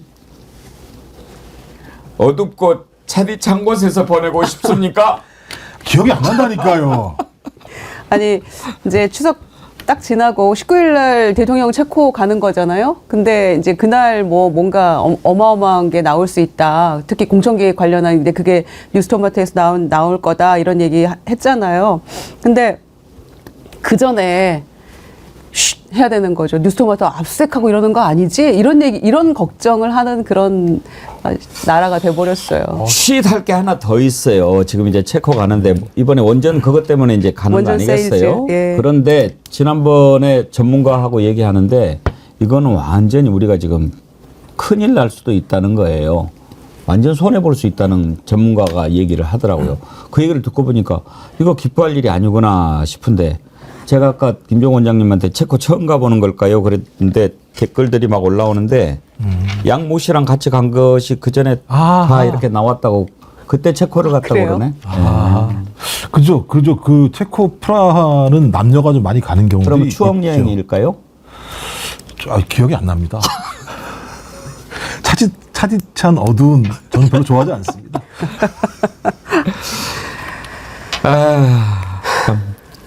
진짜 피폐해지네요. 정신건강, 우리의 정신건강은 어떻게 해주실 건가요? 아이고 이 또한 지나가리님 체코 개코나 네 참 웃읍시다. 제가 조금 이제 이번 추석 때 생각을 좀 고쳐 먹으려고 합니다. 이거 끈끈이 이 진심으로 막 그 몰입해가지고 방송하다 보니까 잘못하면 이게 매우 건강에 안 좋을 것 같아요. 어떻게 그러니까 잘하는 일은 칭찬하고 잘못한 일은 뭐 지적하고 이러면서 제가 그동안 기자 생활을 해왔는데 그러면서 이제 살아온 거 아닙니까?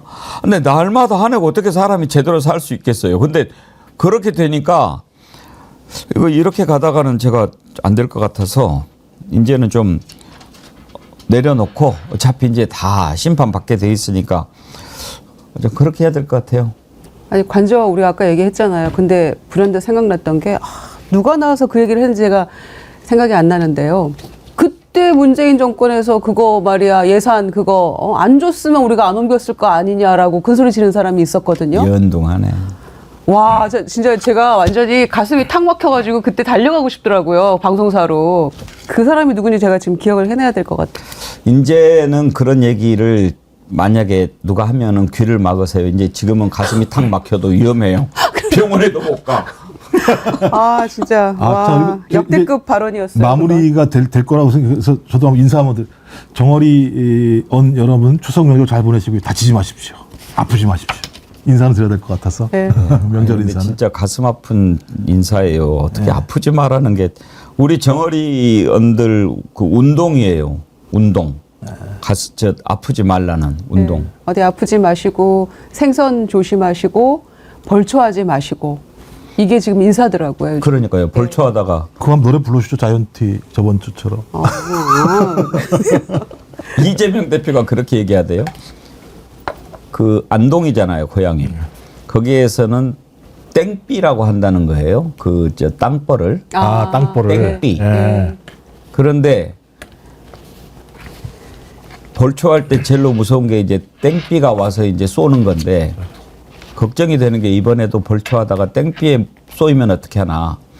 말벌에 물리면 응급실 갈 수 있는 중증인데 땡삐에 쏘이면 경증이니까. 이거 경증이니까 응급실도 못 가고 그런 얘기를 하던데. 아이고, 아무튼지 정말 정어리한 여러분 지금은 어찌 됐든 각자 도생의 시대가 됐습니다. 잘 추석 명절 보내야 될 것 같습니다. 크리스탈님 양재택과 신혼여행 갔었어요. 알아요. 지금 그 이야기하면 우리가 어둡고 차디찬 곳에 갈까봐 그냥 이야기한 거니까 크리스탈님도 예. 자 오늘 김유정 의원님, 김정욱 원장님 두 분 수고하셨고요. 네. 추석 명절 잘 보내시고 다음 주에 뵙도록 하죠. 추석 명절 네. 잘 보내십시오. 예. 명절 잘 보내세요. 감사합니다. 예, 여러분 김용남 전 의원 모셨습니다. 어서 오십시오. 안녕하세요. 지금은 개혁신당에 소속돼 계시죠? 예, 예. 뭐 맡고 계세요? 지난번에 보니까 뭐 전략위원장인가 하시던데. 아니 그 정책위 의장 하다가 예. 지금은 그 자본시장 선진화 특별위원회 위원장 하고 있습니다. 예. 그러니까 우리나라 자본시장에 문제가 워낙 많아서 주주 보호 제도의 도입이라든지 그러니까 지배주주 말고 소액 주식 투자자들이 보호받을 수 있게 여건을 만들자 뭐 그런 게 자본시장 선진화 특위의 주요 임무가 되겠죠. 저는 이번에 꼭 국회 들어가실 줄 알았는데 너무 아쉬웠어요. 못 들어갔습니다. 근데 죄송한 말씀인데 국민의힘으로 들어가는 것보다는 잘 됐다고 생각해요. 그거 지금 108명인데 109명 되면 어떨 뻔했어요. 더 어려워지지. 그 8명 어떻게 안 될까요? 되지 않을까요? 지금 예. 좀 흔들리지 않을까요? 흔들릴 수 있는 계기가 계속 생기고 있기 때문에 언젠가는 8명이 돌아설 거라고 저는 생각해요. 아, 좀 죄송한 질문인데 지금 모르겠습니다. 이제 당에서 중책을 맡고 계셔서 이런 말씀 하실 수 있는지 모르겠는데 지금 저도 사실 웬만하면은 이렇게 그 얘기를 공식적으로 하는 것을 자제해 왔는데 이제는 이 대통령 윤석열을 저 자리에 계속 두는 게 큰일 날 것 같아가지고 어떻게 해서든지 빨리 좀 끝내는 게 나라를 위해서 좋겠다라고 생각을 하거든요. 혹시 김 의원님도 그런 생각 갖고 계세요? 그러니까 방법은 두 가지 정도가 있겠죠. 예. 아무리 대통령직이라도 본인이 그만하겠다. 아니면 내 임기를 좀 줄이겠다라고 하면 뭐 그렇게 할 수 있는 거고. 그래서 임기 단축 개헌 얘기가 있는 것이고요. 그래서 대통령의 임기를 지금 우리가 5년으로 하고 있는데 그러다 보니까 대통령 선거, 국회의원 총선거, 지방선거가 다 들쭉날쭉이잖아요, 사실은. 그래서 내후년 지방선거에 맞춰서 대통령 선거 그리고 4년 중임제 개헌을 하면서 적어도 대통령 선거하고 지방선거는 같이 치르고 그 중간에 딱 임기 중반인 2년 후에 총선을 치르면서 정권에 대한 중간 평가 성격을 갖게 하자라는 논의가 있는 것인데 그거는 이제 개헌의 문제가 일단 나오는 것이고 또 대통령이 스스로 본인의 임기를 단축시킬 의사가 있느냐. 왜냐하면 우리 헌법 부칙에 헌법 개정으로 인해서 그 당의 대통령의 임기에 대해서는 영향이 없다. 근데 정확하게 표현하면 임기를 연장할 수는 없다는 취지는 명확한데 임기를 줄이는 것도 가능하냐 그건 좀 논란이 있을 수 있기 때문에 어쨌든 그런 방법이 있는 것이고 두 번째는 민주당을 비롯한 야당에서 자주 언급하는 탄핵이 있는 것이죠. 근데 개헌이든 탄핵이든 국회 3분의 2 이상의 찬성이 필요한 것이고 지금 야당이 3분의 2에서 대략 8석 정도가 모자라는 상태인 것이고요. 근데 이 상태를 해결하기 위해서는 뭔가 지금보다 조금 더 상황 변화가 이루어질 수 있는 어떤 트리거 같은 게 당겨져야 될 텐데 그 조만간 근데 그 트리거가 당겨지지 않을까라고 생각을 합니다. 저는. 근데 이제 지금 김 의원님은 법률가시잖아요. 네. 대통령도 대통령이지만 대통령 배우자와 관련된 의혹들이 너무 많고 만약에 그런 의혹들이 사실로 드러나서 중대한 법률 위반이 막 나온다. 네. 그랬을 때 법률적인 책임을 대통령한테 물릴 수 있나요? 법률적인 책임을 물리려면 적어도 공모관계가 입증이 돼야겠죠. 예. 아니면 우리가 박근혜 전 대통령 사건 때 이른바 많이 얘기가 됐던 경제 공동체 관계로서 뭐 이 사람이 받은 게 결국에 이 사람의 경제적 이익과 부합한다. 뭐 예. 이런 것까지는 입증이 돼야 될 것이고 그런데 사실은 누구보다도 가까운 가족이잖아요. 배우자는. 예. 그래서 배우자가 어떤 형사적인 잘못을 저지른 게 드러난다고 하면 정치적 도의적 책임은 분명히 있는 것이죠. 근데 대통령에 정치적 대해서. 도의적 책임 이런 거 느낄 사람은 아닌 것 같아가지고. 아니 근데 그거를 근데 연좌죄는 아니더라도 네.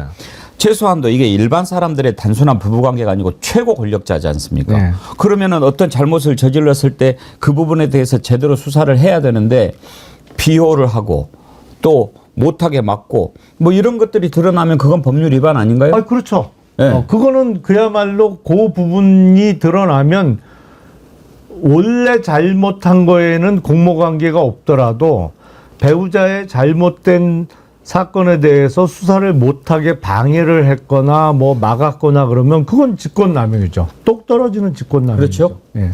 지금 김건희 씨를 둘러싸고 벌어지는 의혹이 한두 가지가 아닌데 완전히 이제 정치에까지 노골적으로 개입하는 그런 상황이 그런 개연성이 이제 드러나고 있거든요. 비근한 예로 지난번에 국민의힘 당 대표 뽑는데 문자가 이렇게 나왔잖아요. 한동훈하고 주고받았던 게. 그거는 여러 가지 정황으로 봤을 때 두 사람 간에 주고받았던 문자인데 한동훈 쪽에서 공개했을 리는 없잖아요. 그렇죠. 그러면은 김건희 쪽에서 공개를 했을 거라는 얘기인데 네. 왜 공개했느냐? 내가 이렇게 했는데도 안 들어줬어. 뭐 내 말대로 사과도 못하게 했어. 그리고 완전히 지금 한동훈이 누구 덕택에 큰 거야. 우리 아저씨 덕택에 큰 거 아니야. 그런데 내가 문자했는데 문자도 씹어. 이거 배신자 아니야. 여러분 이런 놈 뽑으면 안 돼요. 그런 차원에서 한 거 아니겠어요? 그렇죠. 그런 목적으로 공개를 했다고 볼 수밖에 없죠. 네. 그렇게 해서 개입을 했잖아요. 어찌됐든. 그랬는데 안 됐어요. 근데 이번에 이제 새로 나온 게 창원에 있는 김영선 의원한테 김해로 가라. 이렇게 문자를 했다는 거 아닙니까? 텔레그램. 예, 네. 텔레그램을. 텔레그램도 문자죠. 아, 뭐 그렇죠. 뭐 통화도 결국엔 했을까요? 지금 뭐 새로운 증거가 또 나온다는 얘기가 있어요. 글쎄, 근데 텔레그램을 그렇게 여러 차례 주고받는 사이면 전화 통화도 가끔씩은 하지 않나요? 통상. 예. 그리고 김영선 의원이 그래도 5선 아닙니까? 아, 그럼요. 예. 5선이고 국회 부의장 꿈도 있고 그랬는데 그 5선 의원을 장기판 졸부리듯이 너 절로 가 이렇게 문자 하나로만 할 수는 없지 않겠어요? 아니, 어마어마하게 세다면 가능하겠죠. 어마어마하게 세다면. 물론 이제 뉴스 토마토의 보도가 사실이라는 전제 하에 이야기가 되겠습니다만, 통화도 아니고 텔레그램으로 보낼 수 있다면 그만큼 어마어마하게 세다는 증거가 되겠죠. 근데 어제 이렇게 우리 패널님들하고 얘기를 해봤는데 그 김영선 의원이 받았던 텔레그램을 이렇게 현직 의원들 몇 명을 이렇게 보여줬는데 개혁신당 의원이 봤다 그런 얘기가 있습니다. 그거는 그 이준석 의원이 예. 봤죠. 네. 본인이 봤다고 얘기를 했나요? 예. 그러면은 몇 시간 전에 얘기한 걸로 알고 있습니다. 그래요? 그러면 뭐 확실히 알겠네요. 예. 같은 개혁신당이라서 좀 말씀하시기가 곤란한가요? 그러니까 오늘 아침에 이제 이준석 의원이 뭐 방송에 출연해서 거기 뉴스 토마토에서 언급됐던 A 의원 그게 자기가 맞다라고 인정을 했어요. 근데 이제 그게 어떤 그 공천 개입이라고 판단하기엔 애매한 부분이 있다. 뭐 이런 취지로 이야기를 했습니다. 예. 알겠습니다. 뭐 거기에 대해서 왜 그렇게 얘기하는지 또 뭐 완결성 얘기하는지 거기에 대해서는 또 여러 가지 해석이 있는데 또 같은 개혁신당에 계시니까 좀 곤란하실 수도 있으니까. 아니 근데 저는 예. 기본적으로 그렇게 생각해요. 예. 공천 개입이냐 아니냐 이거는 어떤 주관적 판단이 내가 보기엔 공천 개입인데 뭐 이 정도면 나는 공천 개입을 했다고 보기는 어려울 텐데 뭐 이렇게 주관적 판단이 사람마다 다를 수는 있죠. 예, 근데 예. 대통령의 영부인이 적어도 선거나 공천과 관련해서 현역 국회의원과 어떠한 대화나 문자를 주고받았다면 그거 자체가 대단히 잘못된 일 아닌가요? 부적절하죠. 그런 단어 자체가 예. 올라오면 안 되는 거죠. 예. 사실은. 예. 근데 이제 부적절한데 일단 그런 그 공천에 개입해서는 안 되는 사람이 이렇게 했을 때 두 가지를 봐야 될 거 아닙니까? 개입해서 안 되는 사람이 어떤 지위에 있는 사람이냐. 그리고 그 표현의 강도가 어느 정도였느냐. 그런데 대통령 배우자면 그야말로 최고 권력자의 와이프인데 그 사람이 예를 들어서 뭐 제 생각에는 그쪽보다는 이쪽에 사시는 게 더 어떨까 싶어요. 이런 정도면 뭐 조언이나 그런 수준이 되겠지만 이쪽으로 옮기면 제가 많이 도와드릴게요. 이런 수준의 대화였다면 그건 확실한 개입이라고 봐야 안 되겠습니까? 아니 저는 지금 김건희 여사의 상황에서는 두 가지 다 개입이라고 저는 생각해요. 왜냐하면 그게 다른 대통령의 영부인 같으면 아니 그쪽 지역구보다는 저쪽으로 옮기시는 게 좋지 않나요? 아니면 뭐 당선 가능성이 더 높지 않나요? 아니면 그쪽이 공천이 좀 더 쉽지 않을까요?라고 했다면 뭐 조언이라고 볼 수도 있겠어요. 그거 자체도 대단히 해서는 안 될 얘기입니다만 다른 대통령의 영부인이라면. 근데 지금 김건희 여사는 역대 영부인과는 완전히 다르잖아요. 사람들의 인식도 다르죠. 정치인들은 다 돌아가는 걸 아는데 지금 김건희 여사가 뭐 어떻게 하는 게 더 좋지 않을까요라고 하면 그걸 누가 거부할 수 있겠어요? 여권 인사 중에. 저는 그걸 누가 단순한 조언이라 내가 그렇게 해도 그만 안 해도 그만인 얘기라고 받아들일 수 있는 여권 인사가 누가 있겠어요? 그건 왕년의 영부인일 때나 가능한 스토리지. 지금 김건희 여사가 그렇게 얘기하면 그건 그렇게 하지 않으면 안 되는 상황이죠. 그렇죠. 좀 죄송한 말씀인데 이거 여쭤봐도 돼요? 뭐요? 요즘에 이렇게 방송 가끔 많이 하시잖아요. 그전보다 더 좀 재미있으시지 않아요? 왜 제가 여쭤보냐면 지금 이제 우리 댓글에 오별사랑님께서 김영남 의원님 전에는 좀 억지 소리로 말씀을 많이 했을 때는 싫어서 채널을 돌렸는데 요즘에는 우리와 상식이 같으신 것 같아서 좋아졌어요. 그런 글을 주셨어요. 제가 그러니까 그 얘기도 언젠가 방송에서 하셨잖아요. 손바닥 왕자 뭐 대충 씻어서 뭐 그랬을 거다라고 얘기했다가 지금 이제 하셨는데 그때 그렇게 할 수밖에 없는 상황에서 얘기하시는 것과 지금 좀 제대로 된 얘기를 막 이렇게 하시니까 더 방송하기가 즐거워지지 않았냐 그런 말씀 드리는 거예요. 아니 마음 편하죠. 그러시죠? 사실은 뭐 왕자도 많은 분들이 오해하시는데 네. 제가 그걸 정말로 심각하게 디펜스를 할 목적으로 한 얘기는 아니거든요. 사실은 그 사건 자체가 너무 한심해서 사실 일종의 뭐 약간의 비트는 취지로 얘기한 건데 뭐 할 얘기가 없잖아요. 그게 당시 후보 측의 해명도 새벽에 집에서 나가는데 동네 할머니들이 힘내라고 이렇게 써준 왕자를 안 지웠다. 차마 지우질 못했다는 게 설명이었는데 아니 새벽에 쓴 글씨가 어떻게 그때 TV 토론은 저녁에 늦게 있었는데 그때까지 안 지워진다는 거는 아무리 유성으로 썼다고 하더라도 있을 수 없는 일이잖아요. 적어도 흐릿해지기라도 해야지. 그러니까 그거는 제가 정말 심각하게 이거를 당시 후보를 방어해야지라는 의도보다는 왜 모르겠어요. 어떻게 대충 이루어졌는지. 그러니까 일종의 뭐랄까 그걸 어떻게 조금 사실은 비튼 거죠. 근데 이제 터무니없는 일이 일어났다는 거에 같은 대해서. 진영에 계셨으니까 저는 이제 충분히 이해하는 측면이 있지만 저는 지금도 이제 뭐 국민의힘에서 국회의원 하고 있는 분들은 몰라도 많은 분들이 이 정도까지인 줄은 몰랐다고 생각하는 분들은 많을 것 같아요. 그때 당시에 윤석열이 후보가 딱 됐을 때 이제 우리 진영을 위해서는 이 사람이 대통령이 돼야 된다라고 생각하고 웬만한 건 디펜스 해주고 막아주고 네. 그랬는데 지금 이렇게 하는 거 보고 저 정도일 줄은 몰랐다 이런 분들이 많을 것 같아요.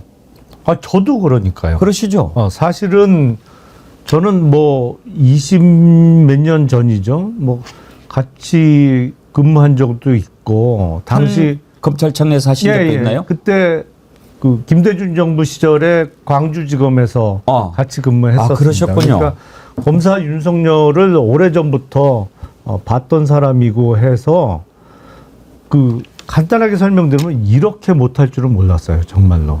그런데 사실은 그때는 이렇게 같이 밥도 먹고 그랬지만 결혼 이후에는 그 접촉이 없었거든요. 뭐 저도 그렇고 또 제가 검찰에 있다가 옷 벗고 나온 지도 벌써 12년이 됐으니까.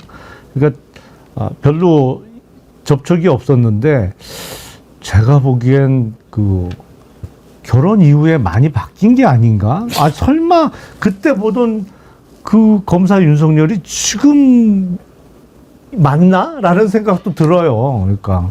변했을까요? 변한 건지 제가 그때 미처 파악을 못한 건지. 근데 지금 보면 너무 우격다짐이잖아요. 사실은 의대 정원 2,000명 확대를 고집해서 지금 의료 대란이 벌어지고 있는 상황도 전혀 합리적이지가 않단 말이에요. 근데 저렇게 비합리적으로 일을 처리하고 이성하고는 먼 결정을 하는 사람이었나라는 의문이 계속 드는 거죠. 그러니까 검사할 땐 그러니까 뭐 조금 사건이 수사가 조금 거칠고 뭐 이런 평가는 있었어요. 그때도. 예. 조금 거칠다. 아니면 너무 이렇게 한쪽으로 쫙 밀고 간다라는 말은 안 해도 평가는 검사들끼리 서로 스타일을 알지 않습니까? 알죠. 네. 예, 저희는 그냥 좀 예를 들면 뭐 설경구 스타일이라든지 그러니까 그런 평가는 있었지만 지금과 같은 모습을 보일 거라고는 생각을 못 했거든요. 네.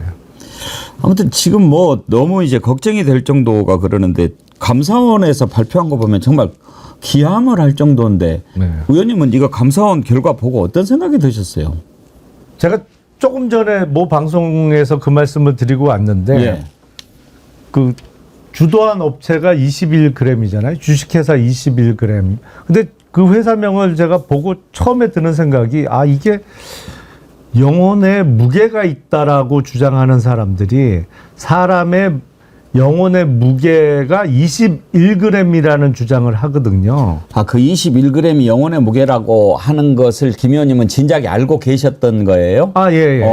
근데 이제 보도를 통해서 코바나 콘텐츠에 그 전에 후원도 하고 김건희 여사하고 친분이 깊은 업체 중에 이번에 대통령 직무실과 관저 공사를 주도한 업체가 21g이라는 보도를 보고 회사 이름을 왜 하필 21g으로 줬을까? 이거는 그러니까. 사람 영혼의 무게라고 주장되는 숫자가 21g인데 네. 그게 이제 조금 더 자세히 설명을 드리면 20세기 아주 초반에 미국의 맥두걸이라는 의사가 있었어요. 근데 이 양반이 자기가 보던 환자의 사망 전 몸무게하고 사망 직후의 몸무게를 재보니 21g의 차이가 나더라. 그래서 이게 사망하면서 그 사람의 영혼이 몸에서 빠져나가면서 무게 차이가 나는 거다. 그래서 사람 영혼의 무게는 21g이다. 이런 주장을 했어요. 20세기 초반에. 그게 맥두걸이군요. 맥두걸이라는 예. 의사가 한 건데 저는 뭐 그거는 조금 의문입니다. 왜냐하면 그때 당시 얼마나 정확하게 측정을 했는지도 잘 모르겠고 그리고 사람이 사망하면서 이렇게 몸에서 분비물이 나오거든요. 이게 모든 근육이 일시에 탁 풀리면서 분비물이 나옵니다. 그래서 그것 때문에 그 체중의 변화가 있을 수 있거든요. 그래서 그걸 얼마나 정확하게 보정을 해 나가면서 측정했는지를 몰라서 안 믿는데 그렇게 주장하는 사람들이 있어요. 근데 하필 딴 것도 아니고 회사 이름을 21g으로 했길래 이 회사를 운영하는 사람이 그런 걸 대단히 신봉하는 사람인가 보다. 근데 하필 또 김건희 여사하고 친분이 있는 업체라고 하니 이건 뭐 동서양을 넘나들면서 하여튼 그쪽과 영혼 뭐 이런 거 관련해서는 동양 서양의 그 주장을 가리질 않는구나. 뭐 이런 그러니까요. 생각을 했어요. 김건희하고 관련이 있는 업체라고 하는데 꼭 뭐 영정세계 뭐 이런 게 나오니까 21g 이름을 단 장례식장이 꽤 있답니다. 주로 이제 그런가요? 반려견 장례식장 이런 데가 이제 21g 이름을 많이 쓴대요. 그러면은 인테리어 업체라고 그러는데 뭐 반려견 장례식장 인테리어를 하거나 영안실 인테리어를 하면서 21g을 쓰면 몰라도 일반 인테리어 업체가 21g이라고 쓰는 건 좀 이상하긴 하잖아요. 좀 이상하죠. 예. 네. 그런데 이제 감사원에서 조사를 해가지고 뭐 보니까 아주 뭐 한두 가지가 아니더라고요. 뭐 사전에 예산도 확보 안 됐는데 그냥 해. 뭐 또 한두 가지가 아니고 거기에서 또 빼돌린 액수도 또 엄청나고 그러는데도 그걸 그냥 넘어가면서 누가 추천했는지 기억도 안 난다고 그러고 그렇게 발표를 하면 요즘에 저는 검찰이나 경찰이나 감사원이나 꼭 옛날에 박종철 군 사망 사건 때 탁 치니까 억하고 죽었다 그 식으로 이렇게 발표를 하는데 그렇게 발표할 때 안 부끄러울까요? 그게 이제 다른 평가는 감사원이 저 정도 발표한 것도 대단한 거다. 뭐 이런 이 말씀하시는 분도 있어요. 왜냐하면 그 감사원 감사 결과를 보면 이름 석자는 안 나왔지만 누가 관여돼 있을 거라는 거는 다 읽히잖아요. 다만 명시적으로 이름이 안 밝혀졌을 뿐이지. 그러니까 지금 얘기했던 21g이라는 업체가 누가 추천했는지는 알 수 없다. 근데 이게 워낙 친분이 두터워서 그 21g이 데리고 오는 하청 업체는 믿고 맡길 수밖에 없었다. 뭐 이런 내용이잖아요. 예. 그러면 그 정도 추천해갖고 밀어붙일 수 있는 사람이 누굴까? 그건 답이 나오는 거잖아요. 그러니까요. 예. 방금 전에 방송하신 데가 장윤선 취재 편의점이죠? 예, 맞습니다. 예. 거기 동시 접속자 몇 명이던가요? 확인 안 하셨나요? 몇만 원 되지 않을까요? 몇만 원 안 되고 안 되나요? 모르겠습니다. 예. 16,000. 예. 네. 우리도 16,000명이었는데 아, 예. 되게 이제 16,000명 이렇게 하다가 2부에 게스트가 나오면 한 12,000 이렇게 빠져요. 예.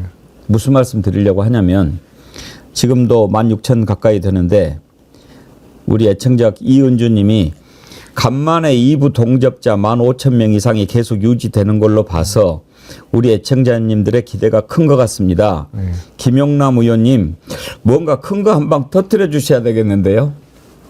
그거 19일 날 나온다는 거잖아요. 그 한 방. 미리 얘기를 좀 해주세요. 아, 그거는 이제 그 준비하고 어떤 것일 것 같습니까? 그러니까 아마도 제가 보기에는 텔레그램 대화보다는 보다 확실한 내용일 것 같고 그러면은 음성? 그러지 않을까 싶어요. 예. 만약에 터뜨린다면 어느 쪽에서 터뜨릴까요?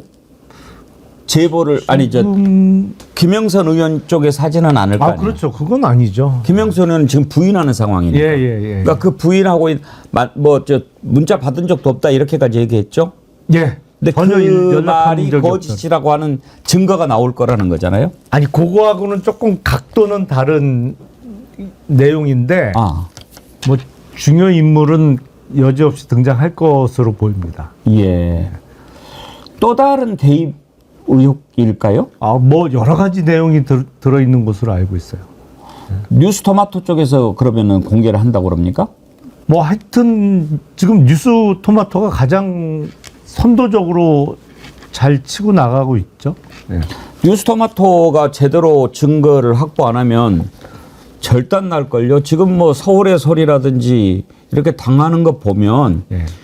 거기도 만반의 대비를 안 하고 했다가는 지금 날아갈 판이니까. 그렇죠. 예.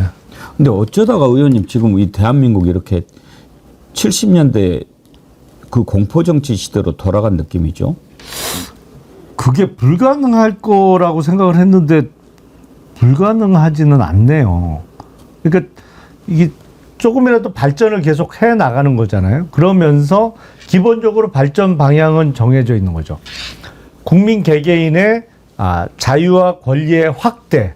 이거는 뭐 약간의 요철은 있더라도 나가는 방향이고 그거에 따라서 국가 권력의 어떤 신중한 행사 내지는 국가 권력이 남용되지 않는 방향으로 하는 거는 큰 물줄기고 큰 방향인데 글쎄 그 방향 큰 줄기가 꺾였다기보다는 뭐 업앤다운 중에 지금 다운하고 있는 양상 아닌가 싶어요. 확실히 그 점만은 못한 거는 확실해 보이고 그렇다고 완전히 대한민국이 그쪽으로 방향이 꺾인 거냐 저는 그렇게는 생각 안 합니다. 예. 다시 또 변화가 오겠죠. 정시우님, 김용남 의원님 이젠 멋져요. 저렇게 멋진 분이 상식적이지 못한 국힘에 계셔서 속상했어요. 그러셨는데 지금 개혁신당은 윤석열 탄핵에 대해서는 어떤 입장입니까? 탄핵에 대해서는 신중한 입장인 거는 맞습니다. 예. 그래서 우리나라 탄핵 제도는 미국은 정치적 탄핵이죠. 그러니까 탄핵 여부의 결정을 상원 의원 100명이 투표로 결정하는 것이죠. 근데 우리는 미국과 같은 정치적 탄핵이 아니고 사법적 탄핵 제도를 갖추고 있습니다. 그러니까 국회에서 3분의 2 이상의 찬성을 얻더라도 헌법재판관 9명이 결정하는 탄핵이잖아요. 근데 그 탄핵은 대통령이 잘못하고 있다, 뭐 인기가 없다 이런 사유보다는 헌법과 법률의 중대한 위배 사유. 그러니까 사실은 범죄 행위가 그것도 중대한 범죄 행위가 입증이 돼야 탄핵이 가능한 구조를 우리는 갖고 있기 때문에 구체적으로 대통령의 그런 범죄 행위, 탄핵 사유가 어느 정도 입증될 때까지는 탄핵에 대해서는 신중해야 된다. 뭐 그런 입장입니다. 지금 이제 지난번 특검법 표결 때도 그렇고 일부에서 그런 얘기도 합니다. 이준석 대표가 지금 몇 살이죠? 1985년생이잖아요. 그렇죠. 예. 예. 85년생. 지금 2024년이니까 만 40살이 안 됐단 말이에요. 예. 그러니까 지금 탄핵에 대해서 대통령 선거를 치르면 우리나라 헌법에 만 40세 이상 대통령 출마 자격이 있는데 이준석이 만 40살이 안 돼서 자기 대통령 선거 못 나갈까 봐 85년생이니까 2025년 이후에 탄핵해야 된다고 지금 끌고 있는 거다. 그런 얘기도 하더라고요. 아니 그건 뭐 제가 모르겠습니다. 당사자가 아니라 잘 모르겠는데 탄핵을 뭐 지금 추진한다고 내일 모레 바로 되는 건 아니지 않나요? 그런 얘기가 나오는 거예요. 그러니까 왜 개혁신당은 그 다른 조국신당이나 민주당처럼 탄핵에 대해서 좀 적극적인 목소리를 내지 않는가. 이제 그러면서 이런저런 얘기가 나오고 또 심지어는 나중에 또 다시 또 국민의힘하고 합치는 거 아니야 이런 얘기도 나오고. 일단 그건 이준석 의원의 85년 몇 월생인지를 따져봐야 될 것 같고 만약에 1, 2월생이면 뭐 충분할 것 같고 지금부터 시작해도 글쎄요 그 지금 개혁신당하고 국힘하고 다시 합친다는 건 상상하기가 좀 어렵고 저는 국민의힘은 윤석열 대통령하고 동반 추락 내지는 같이 망하는 길에 들어선 거 아닌가 싶어요. 왜냐하면 이 여당이라서 차별화가 한계가 있거든요. 한동훈 대표가 아무리 차별화를 하는 듯 노력은 합니다만 최근에 보는 지지율로 보면 여론조사 결과를 보면 같이 떨어지고 있는 양상이거든요. 그러니까 국민들이 보시기에는 그냥 그 사람이 그 사람으로 보이는 거죠. 한 몸처럼 평가받을 수밖에 없기 때문에 그런 길이 가는 것이고 사실은 여기서 국힘이 동반 붕괴를 안 당하려면 확실하게 대통령에 대해서 할 말을 하고 대통령과 대통령실의 변화를 확실하게 추구하면서 이른바 들이받아야 되는 건데 들이받는 정도는 아니잖아요. 그냥 다른 목소리가 조금 나오는 정도이기 때문에 그렇게 되면 같이 망하는 길을 피해갈 수는 없어 보입니다. 근데 그걸 저희가 아는데 합칠 일은 없죠. 김 의원님 보시기에도 윤석열하고 한동훈은 완전히 이제 쫑난 것 같습니까? 감정에 골이 깊어서 옛날처럼 그냥 서로 이렇게 궁합이 맞아서 한 몸처럼 하기는 이미 불가능해진 것이 아닌가 싶어요. 두 사람 간의 관계는 어떤 걸까요? 그냥 서로 주고받는 관계였을까요? 아니면 죽고 못 사는 관계였을까요? 옛날 민주화 시대의 의리, 동지 이런 관계는 아닌 것 같고. 서로 필요했던 거는 틀림없어 보이고요. 그리고 서로 이익을 봤던 것도 맞는 것 같아요. 그러니까 윤석열 주로 이제 검찰에서 맺어진 인연이니까 윤석열 검사가 치고 나가면 뒤에 실무 작업을 해주고 뭐 이러면서 그 같이 성장하는 관계였던 것은 틀림없고 또 윤석열 대통령이 계속 끌어준 것도 맞잖아요. 그렇죠. 뭐 젊은 나이에 법무부 장관도 시켜줬고 총선을 목전에 두고 여당의 비대위원장도 사실은 시켜줬다라고 표현하는 게 맞을 것 같고. 비대위원장은 그렇죠. 대표는 좀 다르지만. 그렇죠. 그러니까 그런데 이해관계가 갈리기 시작한 것이고 한동훈 대표 입장에서는 저렇게 인기 없는 대통령하고 계속 한 몸으로 엮이다간 나는 제대로 선거 치러보지도 못하고 그냥 망할 수도 있겠다라는 위기감이 들고 있을 것이고, 윤석열 대통령 입장에서 보면 내가 장관도 시켜줘, 사실상 정치권의 입문도 시켜줘, 뭐 계속 그 윤석열 대통령이 잘 쓰는 표현 중에 키웠다. 내가 뭐 거의 업어 키웠다. 라고 생각을 하는데, 말을 안 들어? 뭐 이게 상당히 배신감도 들고 괘씸하게 생각도 드는 그런 뭐 관계 같아요. 어떤 관계가 됐든지 옳지 못하게 시작한 것은 좋지 않은 결과가 나오죠. 네. 예. 오늘 아주 이렇게 나와주셔서 감사하고요. 이준석 의원이 1985년 3월 31일 생이네요. 그럼 뭐 얼마 안 남았네요. 그러면 4월 1일을 기준으로 해서 한번 해보죠. 4월 1일은 만우절이라 그날은 조금 피하셔야 될 것 같습니다. 모든 게 뭐 거짓말로 들릴 수도 있어서. 그럴 수도 있네요. 하여튼 좀 조금이라도 당겨보고 싶으니까 그럼 4월 2일로 하십시다. 신명철님, 김용남 의원님, A, B 의원 누굽니까? A는 이준석, B는 천하람 맞습니까? 이준석 의원은 아침에 얘기했다고 그러고 천하람 의원도 봤대요? 천하람 의원은 본인 입으로는 아직 얘기를 안 한 것 같은데. 네. 김 의원님은 못 보셨어요? 예? 김 의원님은 못 보셨어요? 저는 못 봤습니다. 예. 보셔놓고 안 보셨다고 얘기하는. 예. 아니 그 상황은 이제 이준석 의원이 본 건 맞고 이제 전해 들은 거죠 저희는. 예. 알겠습니다. 오늘 이렇게 오랜만에 뵈서 참 반가웠고 옛날에 우리 공감 토론할 때 많이 예. 뵀는데요. 그렇죠. 이제 좀 자주 나와주세요. 예. 예. 추석 명절 잘 보내시고요. 추석 때는 어떻게 보내세요? 전 집에 있고 성묘 가고 그렇습니다. 예. 어디로 가십니까? 저는 경기도 광주에 이제 부모님을 모셔갖고요. 거기 갔다가 또 장흥 쪽에 그 처가 그 장인어른 묘소도 찾아뵈야 되고. 예. 경기도 토박이신가 보군요. 그렇습니다. 예. 저는 또 그쪽에서 이렇게 지역구라서 꼭 또 그 자기 고향이 아닌데도 지역구 하는 분들이 많이 있는데 경기도 토박이시군요. 예. 경기도 토박이가 사실은 옛날로 따지면 양반 중에 양반이죠. 자부심이 대단하신 거죠.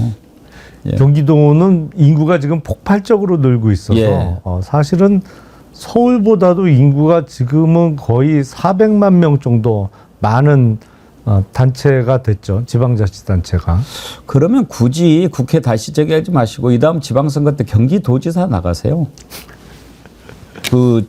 잘 하셔가지고 국민의힘 빼고 민주당, 개혁신당, 조국신당 통합 대표로 한번 나가세요. 뭐 그렇게 후보를 만들어 주시면 고려해 보겠습니다. 일단 민주당으로 가시면 돼요. 예, 고맙습니다. 또 뵙겠습니다. 예, 감사합니다. 예. 예. 개혁신당에서 위원장을 맡고 계신 김용남 전 의원 만나봤습니다. 예, 오늘 여러분들 정말 많이 축하해 주시고 함께 해 주셔서 너무너무 감사합니다. 또 이렇게 많이들 축하해 주셨는데 제가 좀 소개해 드려야지요.